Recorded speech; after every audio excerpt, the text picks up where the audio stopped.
ਲੜੀਵਾਰ ਵਿਚਾਰਾਂ ਰੋਜ਼ਾਨਾ ਆਪ ਸੰਗਤਾਂ ਗੁਰੂ ਦਰਬਾਰ ਅੰਦਰ ਜੁੜ ਕਰਕੇ ਔਰ ਆਪਣੇ ਆਪਣੇ ਘਰਾਂ ਦੇ ਵਿੱਚ ਟੈਲੀਵਿਜ਼ਨ ਔਰ ਮੀਡੀਆ ਦੇ ਮਾਧਿਅਮ ਰਾਹੀਂ ਇਸ ਅਸਥਾਨ ਤੋਂ ਸਰਵਣ ਕਰਦੀਆਂ ਹੋ। ਉਹਨਾਂ ਚੱਲ ਰਹੀਆਂ ਲੜੀਵਾਰ ਗੁਰਬਾਣੀ ਵਿਚਾਰਾਂ ਨਾਲ ਸਾਂਝ ਪਾਈਏ। ਵਿਚਾਰਾਂ ਨੂੰ ਆਰੰਭਣ ਤੋਂ ਪਹਿਲਾਂ ਧੰਨ ਗੁਰੂ ਗ੍ਰੰਥ ਸਾਹਿਬ ਜੀ ਕਿਰਪਾ ਕਰਨ, ਆਪਣਾ ਮਿਹਰ ਭਰਿਆ ਹੱਥ ਸਿਰ ਤੇ ਰੱਖਣ ਔਰ ਆਪ ਕਿਰਪਾ ਕਰਕੇ ਸਤਿਗੁਰੂ ਪਾਤਸ਼ਾਹ ਜੀ ਆਪਣੇ ਸ਼ਬਦ ਆਪਣੀ ਬਾਣੀ ਦੀ ਵਿਚਾਰ ਕਰਵਾ ਲੈਣ। ਆਪ ਸਰਬੱਤ ਸੰਗਤ ਬਖਸ਼ੋ ਅਸੀਸ। ਕੋਈ ਰਸਨਾ ਵਾਂਝੀ ਨਾ ਰਹੇ। ਦੋਵੇਂ ਹੱਥ ਜੋੜ ਆਪਣੀਆਂ ਮਨ ਬਿਰਤੀਆਂ ਇਕਾਗਰ ਕਰਦਿਆਂ ਲਵਾਓ ਗੁਰੂ ਚਰਨਾਂ ਵਿੱਚ ਹਾਜ਼ਰੀ। ਅਦਬ ਸਹਿਤ ਸਰਬੱਤ ਸੰਗਤ ਮਿਲ ਕਰਕੇ ਉਚਾਰਨ ਕਰੋ ਜੀ। ਸਤਨਾਮ ਸ੍ਰੀ ਵਾਹਿਗੁਰੂ ਸਾਹਿਬ ਜੀ। ਇੱਕ ਵਾਰ ਫਿਰ ਕਰੋ ਰਸਨਾਵਾਂ ਪਵਿੱਤਰ ਔਰ ਮਿਲ ਕੇ ਆਖੋ ਜੀ। ਸਤਨਾਮ ਸ੍ਰੀ ਵਾਹਿਗੁਰੂ ਸਾਹਿਬ ਜੀ। ਵਾਹਿਗੁਰੂ ਸਾਹਿਬ ਜੀ। ਸ਼ਲੋਕ ਸ਼ੇਖ ਫਰੀਦ ਕੇ। ਇਕ ਓੰਕਾਰ ਸਤ ਗੁਰ ਪ੍ਰਸਾਦ।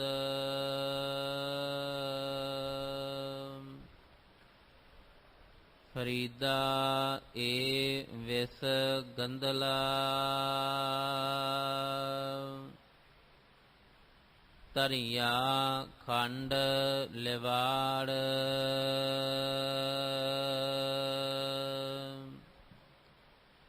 ਇਕ ਰਾਹ ਦੇ ਰਹਿ ਗਏ। ਇਕ ਰਾਂਦੀ ਗਏ ਉਜਾੜ।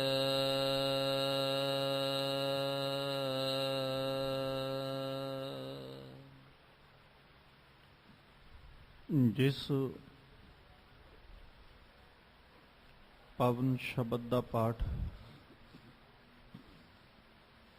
ਆਪ ਸੰਗਤ ਨੇ ਬੜੇ ਅਦਬ ਔਰ ਸਤਿਕਾਰ ਦੇ ਨਾਲ ਭਾਈ ਸਾਹਿਬ ਹੋਰਾਂ ਪਾਸੋਂ ਸਰਵਣ ਕੀਤਾ ਹੈ। ਇਹ ਪਾਵਨ ਬਚਨ ਭਗਤ ਫਰੀਦ ਸਾਹਿਬ ਜੀ ਦੀ ਰਸਨਾ ਤੋਂ ਉਚਾਰਨ ਕੀਤਾ ਹੋਇਆ ਸ਼ਲੋਕ ਸ਼ੇਖ ਫਰੀਦ ਕੇ ਸਰਲੇਖ ਹੇਠ ਗੁਰੂ ਗ੍ਰੰਥ ਸਾਹਿਬ ਪਾਤਸ਼ਾਹ ਜੀ ਦੇ ਪਾਵਨ ਅੰਗ 1379 ਦੇ ਉੱਪਰ ਸੁਭਾਇਮਾਨ ਹੈ।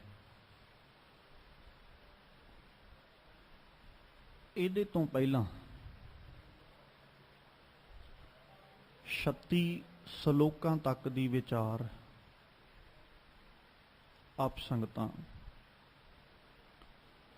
ਕੱਲ ਦੇ ਦੀਵਾਨਾਂ ਤੱਕ ਸਰਵਣ ਕਰ ਚੁੱਕੀਆਂ ਹੋ। ਅੱਜ ਅਗਲੇਰੇ 4 ਸ਼ਲੋਕਾਂ ਦਾ ਪਾਠ ਆਪ ਸੰਗਤ ਨੇ ਸਰਵਣ ਕੀਤਾ ਹੈ ਔਰ ਅੱਜ ਬਾਬਾ ਫਰੀਦ ਜੀ ਨੇ ਜਿਹੜਾ ਸਭ ਤੋਂ ਪਹਿਲਾਂ ਪੱਖ ਸਾਡੇ ਸਾਹਮਣੇ ਰੱਖਿਆ, ਉਹ ਪੱਖ ਉਸ ਇਨਸਾਨ ਦਾ ਰੱਖਦੇ ਨੇ ਜਿਹੜਾ ਮਾਇਆਧਾਰੀ ਹੋ ਕਰਕੇ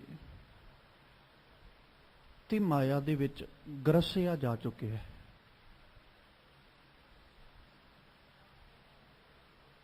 ਔਰ ਜਿਹਦੇ ਜੀਵਨ ਦਾ ਹੱਲ ਇਹ ਬਣ ਚੁੱਕਾ ਹੈ ਅੰਮ੍ਰਿਤ ਕੌਰਾ ਵਿਖਿਆ ਮੀਠੀ ਸਾਕਤ ਕੀ ਬਿਦ ਨੈਣੋ ਡੀਠੀ। ਜਿਹਦੀ ਜ਼ਿੰਦਗੀ ਦੀ ਹਾਲਤ ਇਹ ਬਣ ਚੁੱਕੀ ਹੈ,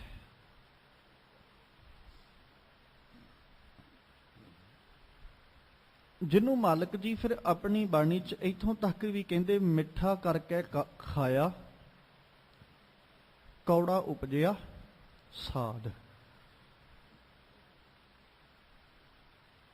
ਤੇ ਬਾਬਾ ਫਰੀਦ ਜੀ ਨੇ ਅੱਜ ਜ਼ਿਕਰ ਕੀਤਾ, ਕਹਿੰਦੇ ਸੰਸਾਰ ਦੇ ਉੱਤੇ ਰਹਿੰਦੇ ਹੋਏ ਇਨਸਾਨ ਦੇ ਨਾ ਜੀਵਨ ਦੇ ਵਿੱਚ ਆਹ ਹਾਲਾਤ ਬਣ ਗਏ ਵੀ ਇਹਨੂੰ ਜ਼ਹਿਰ ਵੀ ਜਿਹੜੀ ਹੈ ਨਾ ਉਹ ਬੜੀ ਮਿੱਠੀ ਲੱਗ ਰਹੀ ਹੈ, ਬੜੇ ਸਵਾਦ ਦੇ ਨਾਲ, ਬੜਾ ਰਸ ਲੈ ਲੈ ਕੇ ਜ਼ਹਿਰ ਨੂੰ ਵੀ ਖਾ ਰਿਹਾ। ਕੋਈ ਇਨਸਾਨ ਨਾ ਸਮਝ ਹੋਵੇ, ਇਆਣਾ ਹੋਵੇ, ਉਹਦੇ ਜੀਵਨ ਦੇ ਹਾਲਾਤ ਇਸ ਤਰ੍ਹਾਂ ਦੇ ਹੋਣ ਤੇ ਕੁਝ ਸਮਝ ਲੱਗਦੀ ਹੈ ਵੀ ਉਹਨੂੰ ਪਤਾ ਨਹੀਂ ਜ਼ਹਿਰ ਕੀ ਹੈ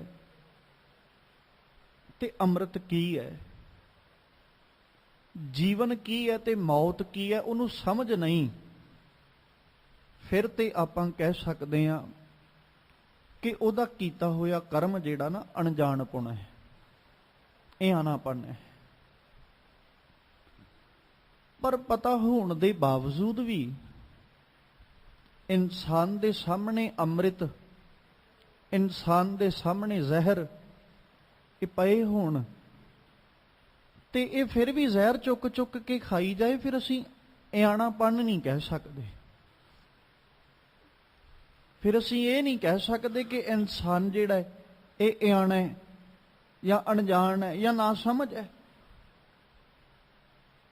ਫਿਰ ਸਾਨੂੰ ਇਹ ਮੰਨਣਾ ਪਏਗਾ ਵੀ ਇਹ ਇਨਸਾਨ ਜਾਣ ਬੁੱਝ ਕੇ ਆਪਣੇ ਜੀਵਨ ਦੇ ਅੰਦਰ ਆਹ ਕਰਮ ਜਿਹੜਾ ਉਹ ਕਮਾ ਰਿਹਾ, ਕਿਉਂਕਿ ਸਭ ਕੁਝ ਪਤਾ ਹੈ। ਵੇਖੋ, ਨਾ ਪਤਾ ਹੋਵੇ ਤੇ ਅਸੀਂ ਕਹਿ ਸਕਦੇ ਹਾਂ ਵੀ ਮੈਂਟਲੀ ਅਪਸੈਟ ਹੈ ਭਾਈ, ਇਹਨੂੰ ਨਹੀਂ ਪਤਾ। ਨਾ ਪਤਾ ਹੋਵੇ ਤੇ ਫਿਰ ਕਹਿ ਸਕਦੇ ਹਾਂ ਜੀ ਇਹਨੂੰ ਅਜੇ ਪਤਾ ਹੀ ਨਹੀਂ ਸੀ ਜ਼ਹਿਰ ਕਿਹਨੂੰ ਕਹਿੰਦੇ ਨੇ। ਜਿਸ ਇਨਸਾਨ ਨੂੰ ਪਤਾ ਹੈ ਵੀ ਜ਼ਹਿਰ ਖਾਣ ਨਾਲ ਮੌਤ ਹੋ ਜਾਂਦੀ ਹੈ, ਜਿਸ ਇਨਸਾਨ ਨੂੰ ਪਤਾ ਜ਼ਹਿਰ ਭਖਾਂਗਾ ਤੇ ਮੇਰੀ ਮ੍ਰਿਤਿੂ ਹੋ ਜਾਏਗੀ, ਮੈਂ ਮਰ ਜਾਵਾਂਗਾ, ਜਿਹਨੂੰ ਇਹ ਪਤਾ ਵੀ ਅੰਮ੍ਰਿਤ ਦੇ ਨਾਲ ਮੇਰੀ ਜ਼ਿੰਦਗੀ ਬਚ ਜਾਣੀ ਹੈ, ਜੀਵਨ ਬਚ ਜਾਣਾ ਹੈ, ਤੇ ਜਿਹਨੂੰ ਇਹ ਸਾਰੀਆਂ ਗੱਲਾਂ ਦੀ ਸਮਝ ਹੋਵੇ ਤੇ ਸਮਝ ਹੋਣ ਦੇ ਬਾਵਜੂਦ ਵੀ ਇਨਸਾਨ ਜ਼ਹਿਰ ਖਾਈ ਜਾਵੇ, ਫਿਰ ਅਸੀਂ ਉਹਨੂੰ ਇਆਣਾਪਨ ਨਹੀਂ ਕਵਾਂਗੇ। ਤੇ ਅੱਜ ਬਾਬਾ ਫਰੀਦ ਜੀ ਨੇ ਜ਼ਿਕਰ ਕੀਤਾ, ਕਹਿੰਦੇ ਇਨਸਾਨੀ ਬੰਦੇ ਦੀ ਹਾਲਤ ਇਹ ਬਣ ਗਈ, ਫਿਤਰਤ ਇਹ ਬਣ ਗਈ, ਇਹ ਵਿਸ ਗੰਦਲਾਂ ਧਰੀਆਂ ਖੰਡ ਲਿਵਾੜ।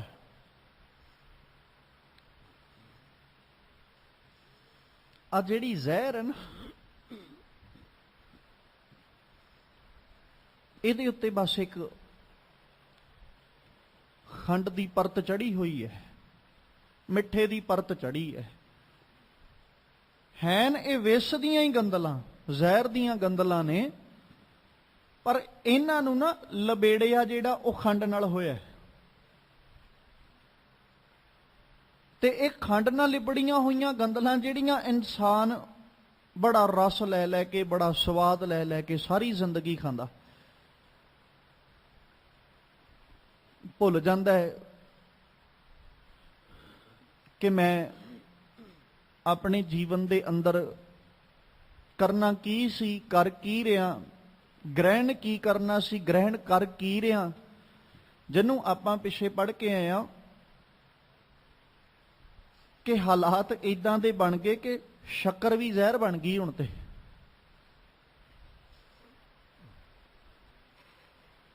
ਬੰਦਾ ਲਿਮਟ ਤੋਂ ਬਾਹਰ ਜਦੋਂ ਹੋ ਜਾਂਦਾ ਹੈ, ਉਦੋਂ ਭਾਵੇਂ ਪਦਾਰਥ ਚੰਗਾ ਹੀ ਹੋਵੇ, ਪਰ ਉਹ ਵੀ ਇਨਸਾਨ ਦੇ ਲਈ ਨੁਕਸਾਨਦੇਹ ਬਣ ਜਾਂਦਾ ਹੈ, ਭਾਵੇਂ ਪਦਾਰਥ ਚੰਗਾ। ਹੁਣ ਮੈਂ ਕਿੰਨੇ ਕਾ ਜਿਹਾ ਪੱਖ ਰੱਖਦੇ ਹਾਂ ਕਿ ਇਨਸਾਨ ਦੇ ਬਾਡੀ ਦੇ ਲਈ, ਇਨਸਾਨ ਦੇ ਸਰੀਰ ਦੇ ਲਈ ਫਰੂਟਸ ਔਰ ਫਰੂਟ ਜੂਸ ਜਿਹੜਾ ਉਹ ਬੜਾ ਚੰਗਾ ਹੈ। ਹੁਣ ਇੱਕ ਇਨਸਾਨ ਲੱਗ ਗਿਆ ਜੂਸ ਪੀਣ ਵਾਸਤੇ, ਪੀ ਜਾਂਦਾ ਪੀਤੀ ਜਾਂਦਾ, ਉਹਨੇ ਵੇਖਿਆ ਹੀ ਨਹੀਂ ਕੀ ਬਣ ਗਿਆ ਜਾਂ ਕਿੱਦਾਂ ਦੇ ਹਾਲਾਤ ਬਣ ਗਏ ਜਾਂ ਕਿੰਨਾ ਕੁ ਪੀ ਲਿਆ। ਓਵਰਲੋਡ ਉਹਨੇ ਜਿਹੜਾ ਜੂਸ ਹੈ ਉਹ ਗ੍ਰਹਿਣ ਕਰ ਲਿਆ। ਹਾਲਾਂਕਿ ਡਾਕਟਰ ਇਹ ਗੱਲ ਕਹਿੰਦੇ ਵੀ ਤੈਨੂੰ 1 ਜਾਂ 2 ਗਲਾਸ ਆਪਣੀ ਬਾਡੀ ਦੇ ਮੁਤਾਬਕ, ਬਾਡੀ ਦੀ એનર્ਜੀ ਦੇ ਮੁਤਾਬਕ ਤੈਨੂੰ ਲੈ ਲੈਣਾ ਚਾਹੀਦਾ ਹੈ। ਤੇ ਹੁਣ ਇਨਸਾਨ ਉੱਤੇ ਖੜਾ ਖੜਾ 10 12 15 ਗਲਾਸ ਪੀ ਜਾਏ, ਡਾਕਟਰ ਦਾ ਤੇ ਕੋਈ ਦੋਸ਼ ਨਹੀਂ ਹੈ ਨਾ। ਉਸ ਜੂਸ ਨੇ ਬਾਡੀ ਨੂੰ ਚੰਗੀ ਊਰਜਾ, ਚੰਗੀ એનર્ਜੀ ਦੇਣੀ ਸੀ, ਪਰ ਜਦੋਂ ਉਹ ਵੀ ਲਿਮਟ ਵੱਧ ਗਈ ਨਾ, ਉਹ એનર્ਜੀ ਦੇਣ ਦੀ ਬਜਾਏ ਉਹਨੇ ਸਰੀਰ ਨੂੰ ਰੋਗੀ ਬਣਾ ਦੇਣਾ। ਉਹਨੇ ਸਰੀਰ ਵਿੱਚ ਕਈ ਤਰ੍ਹਾਂ ਦੇ ਰੋਗ ਜਿਹੜੇ ਉਹਨੂੰ ਖੜਿਆ ਕਰ ਦੇਣਾ, ਕਈ ਤਰ੍ਹਾਂ ਦੇ ਰੋਗ ਉਪਜ ਪੈਣਗੇ। ਤੇ ਜਦੋਂ ਇਦਾਂ ਦੇ ਹਾਲਾਤ ਬਣ ਜਾਂਦੇ ਨਾ, ਫਿਰ ਸ਼ੱਕਰ ਵੀ ਜਿਹੜੀ ਉਹ ਵਿਸ਼ ਬਣ ਜਾਂਦੀ, ਜ਼ਹਿਰ ਬਣ ਜਾਂਦੀ। ਜਿਵੇਂ ਆਪਾਂ ਵੇਖਦੇ ਹੀ ਆ ਨਾ ਵੀ ਪਹਿਲਾਂ ਤੇ ਇਨਸਾਨ ਸਵਾਦ ਨਾਲ ਖਾਈ ਜਾਂਦਾ ਮਿੱਠਾ, ਤੇ ਜਦੋਂ ਲਿਮਟ ਕ੍ਰਾਸ ਹੋ ਜਾਂਦੀ ਹੈ ਤੇ ਉਦੋਂ ਕੀ ਕਿਹਾ ਜਾਂਦਾ ਵੀ ਅੱਜ ਤੋਂ ਬਾਅਦ ਜੇ ਤੂੰ ਖੰਡ ਖਾਧੀ ਜਾਂ ਅੱਜ ਤੋਂ ਬਾਅਦ ਜੇ ਤੂੰ ਮਿੱਠਾ ਖਾਧਾ ਨਾ, ਤੇ ਤੇਰੀ ਮੌਤ ਜਿਹੜੀ ਹੈ ਨਾ ਉਹਦੀ ਜ਼ਿੰਮੇਵਾਰੀ ਸਾਡੀ ਨਹੀਂ। ਵੀ ਹੋ ਸਕਦਾ ਤੂੰ ਖੰਡ ਖਾਣ ਨਾਲ ਹੀ ਮਰ ਜਾਏ, ਹੋ ਸਕਦਾ ਤੂੰ ਮਿੱਠਾ ਖਾਣ ਦੇ ਨਾਲ ਹੀ ਤੇਰੀ ਮੌਤ ਹੋ ਜਾਏ, ਕਿਉਂਕਿ ਤੈਨੂੰ ਸ਼ੂਗਰ ਦੀ ਬਿਮਾਰੀ ਹੈ। ਸ਼ੱਕਰ ਵੀ ਵਿਸ਼ ਬਣ ਜਾਂਦੀ ਹੈ, ਸ਼ੱਕਰ ਵੀ ਜ਼ਹਿਰ ਬਣ ਜਾਂਦੀ ਹੈ। ਤੇ ਇੱਥੇ ਤੇ ਇਨਸਾਨ ਖਾ ਹੀ ਜ਼ਹਿਰ ਰਿਹਾ, ਬਸ ਇਹਦੇ ਉੱਤੇ ਸ਼ੱਕਰ ਦੀ ਇੱਕ ਪਰਤ ਚੜੀ ਹੋਈ ਹੈ, ਮਿੱਠੇ ਦੀ ਇੱਕ ਪਰਤ ਚੜੀ ਹੈ। ਮਤਲਬ ਇਹ ਕਹਿ ਸਕਦੇ ਹਾਂ ਕਿ ਜਿਹੜੇ ਮਾਇਕ ਪਦਾਰਥ ਨੇ ਨਾ, ਇਨਸਾਨ ਇਹਨਾਂ ਮਾਇਕ ਪਦਾਰਥਾਂ ਦੇ ਵਿੱਚ ਗਰਸਿਆ ਪਿਆ, ਤੇ ਇਸ ਢੰਗ ਨਾਲ ਗਰਸਿਆ ਪਿਆ ਵੀ ਇਹਨੂੰ ਸਮਝ ਨਹੀਂ ਲੱਗਦੀ ਵੀ ਆਹ ਜੋ ਮੈਂ ਮਾਇਕ ਪਦਾਰਥ ਲੈ ਰਿਹਾ ਨਾ, ਜਾਂ ਜੋ ਮਾਇਕ ਪਦਾਰਥ ਮੈਂ ਗ੍ਰਹਿਣ ਕਰ ਰਿਹਾ, ਇਹ ਹੈ ਜ਼ਹਿਰ। ਬਸ ਜ਼ਹਿਰ ਦੇ ਉੱਤੇ ਇੱਕ ਮਿੱਠੀ ਪਰਤ ਚੜਾਈ ਹੋਈ ਹੈ। ਮਿੱਠੀ ਪਰਤ ਜਿਹੜੀ ਉਹ ਚੜੀ ਹੋਈ ਹੈ, ਤੇ ਹੁਣ ਇਹ ਮਿੱਠੀ ਪਰਤ ਓਨਾ ਚਿਰ ਹੀ ਸਵਾਦ ਦੇਗੀ ਜਿੰਨਾ ਚਿਰ ਉੱਪਰ ਹੈ, ਪਰ ਅੰਦਰਲੇ ਜਿਹੜਾ ਤੱਤ ਹੈ, ਜ਼ਹਿਰ ਹੈ, ਉਹਨੇ ਮੌਤ ਹੀ ਦੇਣੀ ਹੈ, ਉਹਨੇ ਜ਼ਿੰਦਗੀ ਨਹੀਂ ਦੇਣੀ। ਮਿੱਠੇ ਦੀ ਇੱਕ ਪਰਤ ਛੱਡ ਕੇ ਭਾਵੇਂ 2 ਚੜਾ ਲਈਏ। ਹੁਣ ਜੇ ਆਪਾਂ ਕਿਸੇ ਸਵਾਦਲੇ ਪਦਾਰਥ ਵਿੱਚ ਜ਼ਹਿਰ ਪਾ ਦਈਏ, ਜ਼ਹਿਰ ਨੇ ਆਪਣਾ ਸੁਭਾਅ ਥੋੜੀ ਬਦਲ ਦੇਣਾ। ਉਹਦਾ ਸੁਭਾਅ ਤੇ ਉਹੀ ਰਹੇਗਾ ਨਾ, ਉਹਨੇ ਬੰਦੇ ਨੂੰ ਮਾਰ ਦੇਣਾ, ਉਹਨੇ ਬੰਦੇ ਦੀ ਮੌਤ ਚਾਹੇ ਅਸੀਂ ਖੀਰ ਵਿੱਚ ਜ਼ਹਿਰ ਪਾ ਕੇ ਦੇ ਦਈਏ, ਤੇ ਜ਼ਹਿਰ ਨੇ ਇਹ ਥੋੜੀ ਕਹਿਣਾ ਵੀ ਬੰਦੇ ਨੇ ਬੜਾ ਮੇਰੇ ਤੇ ਉਪਕਾਰ ਕੀਤਾ, ਮੈਨੂੰ ਖੀਰ 'ਚ ਪਾਇਆ ਤੇ ਹੁਣ ਮੈਂ ਇਹਨੂੰ ਮਾਰਨਾ ਨਹੀਂ। ਉਹਨੇ ਉਹਨੂੰ ਵੀ ਮਾਰ ਦੇਣਾ। ਚਾਹੇ ਉਹਨੂੰ ਕਿਸੇ ਤਰੀਕੇ ਦੇ ਨਾਲ 36 ਪ੍ਰਕਾਰ ਦੇ ਭੋਜਨਾਂ 'ਚ ਪਾ ਕੇ ਜ਼ਹਿਰ ਦੇ ਦਿਓ, ਜ਼ਹਿਰ ਨੇ ਤੇ ਕੰਮ ਆਪਣਾ ਹੀ ਕਰਨਾ ਨਾ। ਅਸੀਂ ਜਿਸ ਮਰਜ਼ੀ ਰੂਪ ਦੇ ਵਿੱਚ ਜ਼ਹਿਰ ਨੂੰ ਜਿਹੜਾ ਉਹ ਗ੍ਰਹਿਣ ਕਰ ਲਈਏ, ਜਾਂ ਜ਼ਹਿਰ ਨੂੰ ਗ੍ਰਹਿਣ ਕਰਨ ਵਾਸਤੇ ਕਿਸੇ ਨੂੰ ਦੇ ਦਈਏ, ਜ਼ਹਿਰ ਨੇ ਆਪਣਾ ਸੁਭਾਅ ਨਹੀਂ ਬਦਲਣਾ। ਜ਼ਹਿਰ ਦਾ ਸੁਭਾਅ ਕੀ ਹੈ? ਉਹਨੇ ਮਾਰਨਾ ਹੀ ਮਾਰਨਾ ਹੈ। ਚਾਹੇ ਜਿਹੜੇ ਮਰਜ਼ੀ ਪਦਾਰਥ ਵਿੱਚ ਲਈ ਜਾਏ, ਚਾਹੇ ਜਿਸ ਤਰੀਕੇ ਨਾਲ ਮਰਜ਼ੀ ਗ੍ਰਹਿਣ ਕੀਤੀ ਜਾਏ, ਚਾਹੇ ਇਨਸਾਨ ਨਿਯਮ ਮੁਤਾਬਕ ਹੀ ਗ੍ਰਹਿਣ ਕਿਉਂ ਨਾ ਕਰੇ, ਉਹ ਜ਼ਹਿਰ ਜਿਹੜੀ ਹੈ ਨਾ, ਉਹਨੇ ਆਪਣਾ ਕੰਮ ਕਰਨਾ ਹੀ ਕਰਨਾ, ਇਨਸਾਨ ਨੂੰ ਮਾਰਨਾ ਹੀ ਮਾਰਨਾ ਹੈ। ਤੇ ਬਾਬਾ ਫਰੀਦ ਜੀ ਕਹਿੰਦੇ ਇਹ ਮਾਇਕ ਪਦਾਰਥ ਸਾਰੇ ਹੈ ਨਹੀਂ ਜ਼ਹਿਰ, ਬੰਦਾ ਦਿਨ ਰਾਤ ਮਰ ਰਿਹਾ ਇਹਨਾਂ ਦੇ ਵਿੱਚ ਬੈਠਾ ਹੋਇਆ। ਵੇਖੋ ਨਾ, ਜਦੋਂ ਸਤਿਗੁਰੂ ਜੀ ਦੀ ਬਾਣੀ ਪੜ੍ਹੀ ਤੇ ਬਾਣੀ ਵਿੱਚ ਮਾਲਕ ਜੀ ਨੇ ਇੱਥੋਂ ਤੱਕ ਜ਼ਿਕਰ ਕੀਤਾ, ਕਹਿੰਦੇ ਮਾਇਕ ਪਦਾਰਥ ਇਦਾਂ ਦੇ ਨੇ, ਜਿਹੜਾ ਇਹਨਾਂ ਮਾਇਕ ਪਦਾਰਥਾਂ 'ਚ ਫਸ ਗਿਆ ਨਾ, ਉਹ ਅੰਨਾ ਵੀ ਹੋ ਗਿਆ ਤੇ ਬੋਲਾ ਵੀ ਹੋ ਗਿਆ। ਇਹ ਜ਼ਹਿਰ ਕਿੱਦਾਂ ਦਾ ਕੰਮ ਕਰ ਰਹੀ ਹੈ? ਜ਼ਹਿਰ ਬੰਦੇ ਨੂੰ ਮਾਰਦੀ ਹੈ, ਪਰ ਆਹ ਜਿਹੜੇ ਸੰਸਾਰਕ ਪਦਾਰਥ ਨੇ ਨਾ, ਮਾਰਦੇ ਇਹ ਵੀ ਨੇ, ਪਰ ਇਹ ਕਿਸ ਢੰਗ ਨਾਲ ਮਾਰ ਰਹੇ, ਹੈਰਾਨੀ ਦੀ ਗੱਲ ਹੈ। ਪਹਿਲੋਂ ਇਹਨਾਂ ਮਾਇਕ ਪਦਾਰਥਾਂ ਨੇ ਬੰਦੇ ਨੂੰ ਅੰਨਾ ਤੇ ਬੋਲਾ ਕੀਤਾ। ਉਹ ਜ਼ਹਿਰ ਜਿਹੜੀ ਸੰਸਾਰਕ ਤੌਰ ਤੇ ਜ਼ਹਿਰ ਹੈ, ਜੇ ਕੋਈ ਉਹਨੂੰ ਗ੍ਰਹਿਣ ਕਰ ਲੇ, ਬੰਦਾ ਸਿੱਧਾ ਮਰ ਹੀ ਜਾਂਦਾ ਹੈ ਵੀ ਮੌਤ ਹੋ ਗਈ ਜੀ। ਨਾ ਉਹਨੂੰ ਦਿਸਣਾ ਬੰਦ ਹੋਇਆ, ਨਾ ਉਹਨੂੰ ਸੁਣਨਾ ਬੰਦ ਹੋਇਆ, ਉਹ ਤੇ ਸਿੱਧਾ ਮਰ ਹੀ ਗਿਆ। ਇਹ ਜ਼ਹਿਰ ਇਦਾਂ ਦੀ ਹੈ, ਪਹਿਲੋਂ ਬੰਦੇ ਨੂੰ ਦਿਸਣਾ ਬੰਦ ਕਰਦੀ ਹੈ। ਵੇਖ ਲਓ, 4 ਟਕੇ ਆ ਜਾਣ ਕੋਲੇ ਤੇ ਬੰਦੇ ਨੂੰ ਦਿਸਦਾ ਕੋਈ ਆਪਣੇ ਤੋਂ ਮਾੜਾ, ਫਿਰ ਅੰਨਾ ਹੋ ਜਾਂਦਾ ਹੈ। ਤੇ ਜੇ 4 ਟਕੇ ਆ ਜਾਣ ਤੇ ਕਿਸੇ ਗਰੀਬ ਦੀ ਆਵਾਜ਼ ਵੀ ਨਹੀਂ ਸੁਣਦੀ, ਫਿਰ ਕਹਿੰਦਾ ਬਸ ਮੈਂ ਹੀ ਆ, ਬੋਲਾ ਵੀ ਹੋ ਗਿਆ। ਉਦੋਂ ਬਾਅਦ ਚ ਹੰਕਾਰਿਆ ਜਾਂਦਾ। ਹੁਣ ਹੰਕਾਰ ਨੇ ਕੀ ਕਰਨਾ? ਮੌਤ ਦੇਣੀ ਹੈ। ਜਿਹੜਾ ਹੰਕਾਰਿਆ ਜਾਂਦਾ ਉਹਦੀ ਤੇ ਮੌਤ ਪੱਕੀ ਹੈ। ਇਨਸਾਨ ਉਦਾਂ ਮਰੇ ਭਾਵੇਂ ਨਾ ਮਰੇ, ਪਰ ਹੰਕਾਰ ਚ ਆਇਆ ਇਨਸਾਨ ਕਦੇ ਬਚਿਆ ਨਹੀਂ। ਹੰਕਾਰ ਚ ਆਇਆ ਇਨਸਾਨ ਸਦਾ ਮਰਦਾ ਹੀ ਹੈ। ਤੇ ਅੱਜ ਬਾਬਾ ਫਰੀਦ ਜੀ ਕਹਿ ਰਹੇ, ਕਹਿੰਦੇ ਵੇਖ ਲਾ ਮਨੁੱਖਾ ਆਪਣੇ ਵੱਲ ਝਾਤ ਮਾਰ ਕੇ ਵੀ ਤੂੰ ਦਿਨ ਰਾਤ ਜ਼ਹਿਰ ਖਾ ਰਿਹਾ ਤੇ ਬੜਾ ਰਸ ਲੈ ਲੈ ਕੇ ਖਾ ਰਿਹਾ। ਕਿਉਂ? ਰਸ ਦਾ ਕਾਰਨ ਇਹ ਆ ਵੀ ਖੰਡ ਨਾਲ ਲਿਬੜੀਆਂ ਹੋਈਆਂ ਗੰਦਲਾਂ ਨੇ, ਹੈਨ ਜ਼ਹਿਰ ਦੀਆਂ ਹੀ।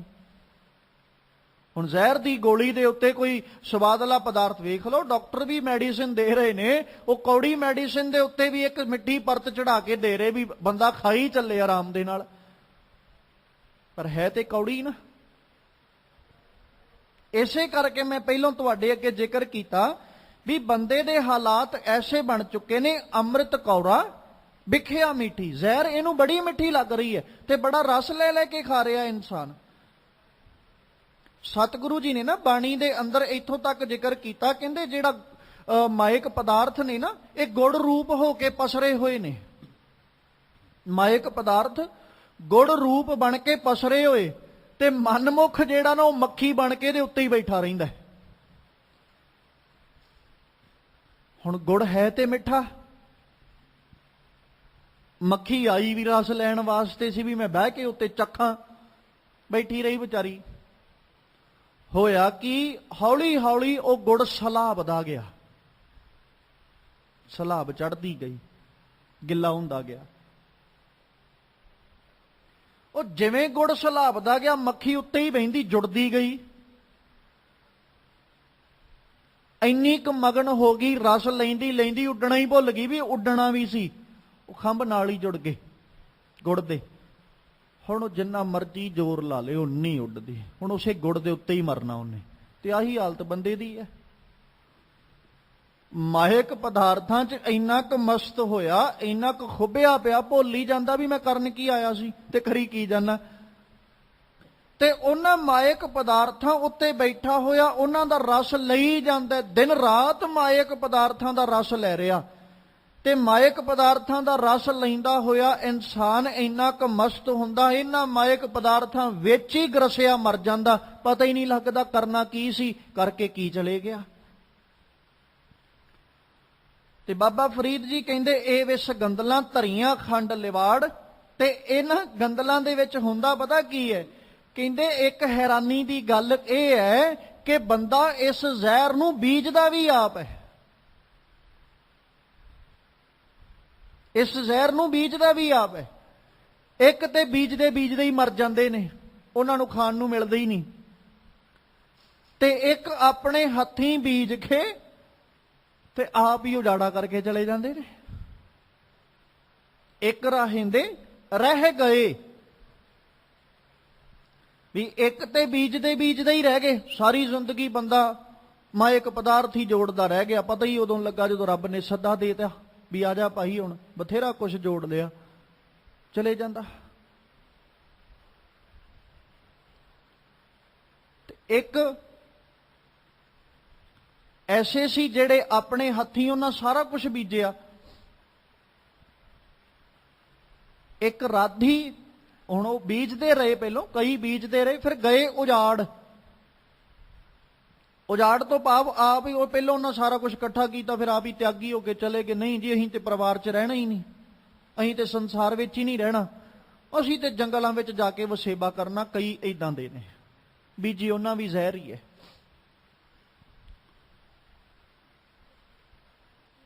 ਦੂਜਾ ਦੇਵੇ ਜ਼ਹਿਰ ਤੇ ਗੱਲ ਸਮਝ ਵੀ ਆਉਂਦੀ ਹੈ। ਤੇ ਇਨਸਾਨ ਐਡਾ ਮੂਰਖ ਬਣ ਚੁੱਕਾ, ਆਪਣੇ ਹੱਥੀਂ ਜ਼ਹਿਰ ਬੀਜ ਬੀਜ ਕੇ ਦਿਨ ਰਾਤ ਖਾਣ ਤੇ ਜ਼ੋਰ ਦਿੱਤਾ ਇਹਨੇ।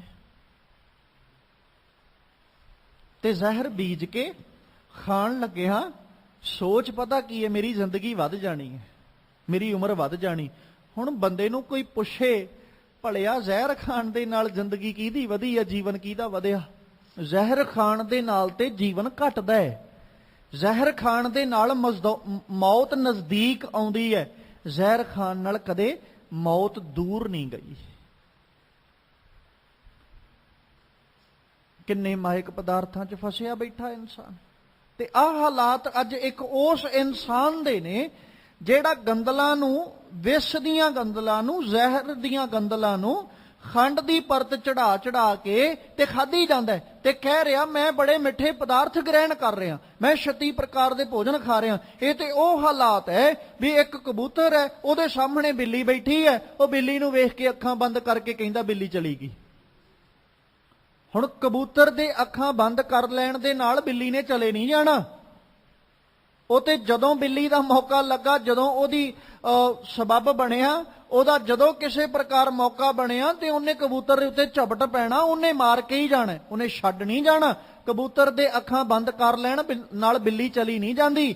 ਜੇ ਅਸੀਂ ਜ਼ਹਿਰ ਦੇ ਉੱਤੇ ਮਿੱਠਾ ਚੜਾ ਚੜਾ ਕੇ ਖਾਧੀ ਜਾਵਾਂਗੇ ਤੇ ਜ਼ਹਿਰ ਨੇ ਸਾਨੂੰ ਬਖਸ਼ਣਾ ਨਹੀਂ ਹੈ, ਜ਼ਹਿਰ ਨੇ ਆਪਣਾ ਹੀ ਕੰਮ ਕਰਨਾ।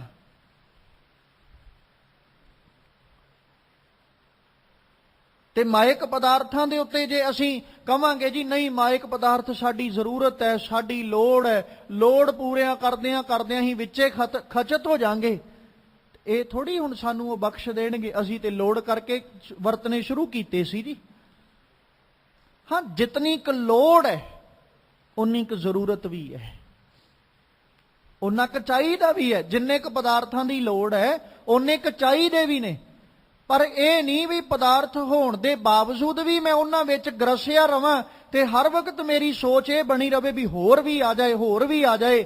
ਤੇ ਬਾਬਾ ਕਬੀਰ ਜੀ ਦਾ ਆਪਾਂ ਸ਼ਲੋਕ ਪੜ੍ਹ ਕੇ ਆ ਹੀ ਗਏ ਆ, ਸੱਜਣਾ ਵੇਖ ਲਾ ਹਾਲਾਤ ਇਦਾਂ ਦੇ ਨੇ, ਤੂੰ ਆਪਣੇ ਹੱਥੀਂ ਬੀਜੀ ਜਾਂਦਾ, ਆਪਣੇ ਹੱਥੀਂ ਤੂੰ ਇਹ ਸਾਰਾ ਕੁਝ ਜੋੜ ਰਿਹਾ ਤੇ ਇੰਨਾ ਕੁ ਖਿਆਲ ਰੱਖੀ, ਕੌਡੀ ਕੌਡੀ ਜੋੜ ਕੇ ਜੋਰੇ ਲੱਖ ਕਰੋੜ, ਚਲਤੀ ਵਾਰ ਨਾ ਕਸ਼ ਮਿਲਿਓ ਲਈ ਲੰਗੋਟੀ ਤੋਰ। ਇੱਕ ਰਾਹੇਂਦੇ ਰਹਿ ਗਏ ਉਹ ਤੇ ਚਲੇ ਗਏ। ਇਹਦੇ ਪ੍ਰਤੀ ਤੇ ਸਤਿਗੁਰੂ ਜੀ ਨੇ ਕਿਹਾ ਸੀ ਖਸਮ ਮਰੈ ਤੋ ਨਾਰ ਨਾ ਰੋਵੇ ਉਸ ਰਖਵਾਰਾ ਔਰੋ ਹੋਵੇ। ਆ ਗੰਦਲਾਂ ਹੀ ਨੇ ਨਾ ਵਿਸ਼ ਦੀਆਂ, ਜ਼ਹਿਰ ਦੀਆਂ। ਤੂੰ ਸਾਰੀ ਜ਼ਿੰਦਗੀ ਜ਼ਹਿਰ ਦੀਆਂ ਗੰਦਲਾਂ ਇਕੱਠੀਆਂ ਕਰਦਾ ਰਿਹਾ, ਜਿੱਦਣ ਭੋਗਣ ਦੀ ਵਾਰੀ ਆਈ ਤੇ ਉਦਣ ਸੱਜਣਾ ਉਸ ਰਖਵਾਰਾ ਔਰੋ ਹੋਵੇ।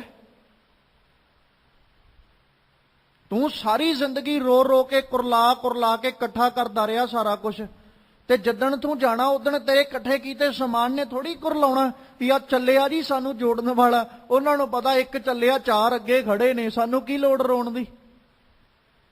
ਸਤਿਗੁਰੂ ਨੇ ਐਵੇਂ ਨਹੀਂ ਕਹਿਤਾ ਖਸਮ ਮਰੈ ਤੋ ਨਾਰ ਨਾ ਰੋਵੇ। ਇਹ ਨਾਰੀ ਇਦਾਂ ਦੀ ਹੈ, ਜੇ ਇਹਦਾ ਖਸਮ ਮਰ ਜੇ ਨਾ ਇਹ ਕਦੇ ਕੁਰਲਾਉਂਦੀ ਨਹੀਂ ਹੈ।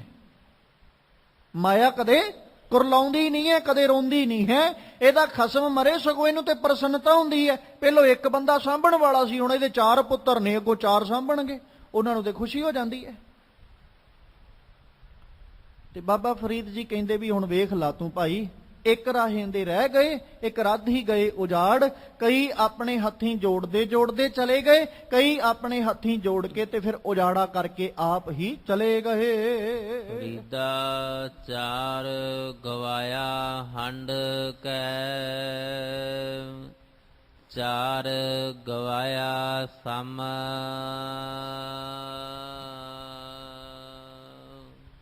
ਜ਼ਿੰਦਗੀ ਨੂੰ ਬਾਬਾ ਫਰੀਦ ਜੀ ਨੇ 8 ਪਹਿਰਾਂ ਦੇ ਰੂਪ ਵਿੱਚ ਸਾਡੇ ਸਾਹਮਣੇ ਰੱਖਿਆ।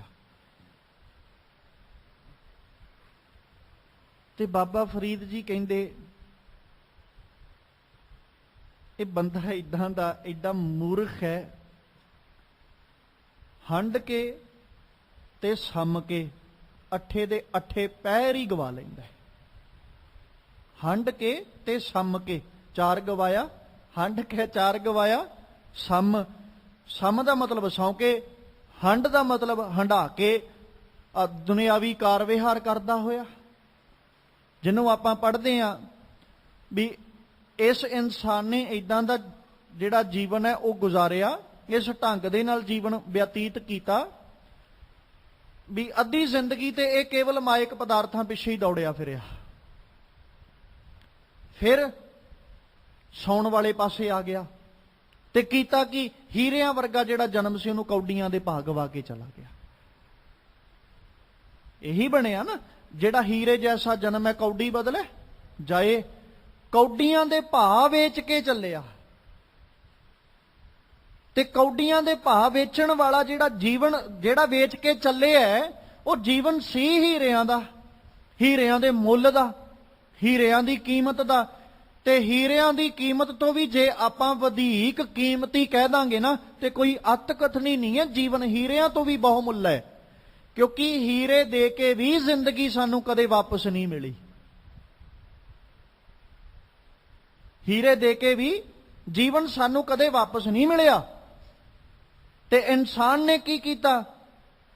ਸੌਂਕੇ ਤੇ ਹੰਢਾ ਕੇ ਕਾਰ ਵਿਹਾਰ ਕਰਦਿਆਂ ਹੋਇਆਂ ਇਹਨੇ ਆਪਣਾ ਹੀਰਿਆਂ ਵਰਗਾ ਜੀਵਨ ਲੰਘਾਤਾ। ਤੇ ਬਾਬਾ ਫਰੀਦ ਜੀ ਕਹਿੰਦੇ, ਚਾਰ ਗਵਾਇਆ ਹੰਢ ਕੇ, ਚਾਰ ਗਵਾਇਆ ਸਮ। ਸੱਜਣਾ ਤੂੰ ਝਾਤ ਮਾਰ, ਜ਼ਿੰਦਗੀ 'ਚ ਕੀਤਾ ਕੀ ਹੈ? ਜੇ ਇਹਨੂੰ ਕੋਈ ਕਹਿ ਦਿੰਦਾ ਸੀ ਨਾ ਕਿਤੇ 2 ਘੜੀਆਂ ਬਹਿ ਕੇ ਰੱਬ ਨੂੰ ਚੇਤੇ ਕਰ ਲਾ, ਤੇ ਉਧਰਲੇ ਪਾਸੇ ਕਦੇ ਵੀ ਨਹੀਂ ਸੀ ਆਇਆ। ਇਹਨੂੰ ਇਹ ਸੀ ਵੀ ਮੇਰਾ ਕਿਤੇ ਘਾਟਾ ਨਾ ਮੈਨੂੰ ਪੈ ਜੇ, ਕਿਤੇ ਮੇਰਾ ਨੁਕਸਾਨ ਨਾ ਹੋ ਜੇ। ਤੇ ਉਹ ਸੰਸਾਰਕ ਨੁਕਸਾਨ ਪ੍ਰੋਫਿਟ ਤੇ ਵੇਖਦਾ ਰਿਹਾ, ਪਰ ਜੋ ਨੁਕਸਾਨ ਜ਼ਿੰਦਗੀ ਕਰਕੇ ਹੋ ਰਿਹਾ ਸੀ ਉਹਦੇ ਵੱਲ ਇਹਦੇ ਝਾਤ ਹੀ ਨਹੀਂ ਗਈ। ਇਹਨੇ ਸੋਚਿਆ ਹੀ ਨਹੀਂ ਵੀ ਆਹ ਵੀ ਇੱਕ ਬੜਾ ਵੱਡਾ ਮੈਂ ਨੁਕਸਾਨ ਖੱਟ ਰਿਹਾ, ਬੜਾ ਲਾਸ ਹੋ ਰਿਹਾ ਮੈਨੂੰ। ਇੱਕ ਇੱਕ ਸਾਹ ਮੇਰਾ ਜਿਹੜਾ ਇੰਨਾ ਕੀਮਤੀ ਹੈ ਤੇ ਮੈਂ ਕੌਡੀਆਂ ਦੇ ਭਾਅ ਵੇਚਣ ਲੱਗਾ ਹੋਇਆ। ਇੱਕ ਇੱਕ ਸਵਾਸ ਜਿਹਦਾ ਮੁੱਲ ਹੀ ਕੋਈ ਨਹੀਂ,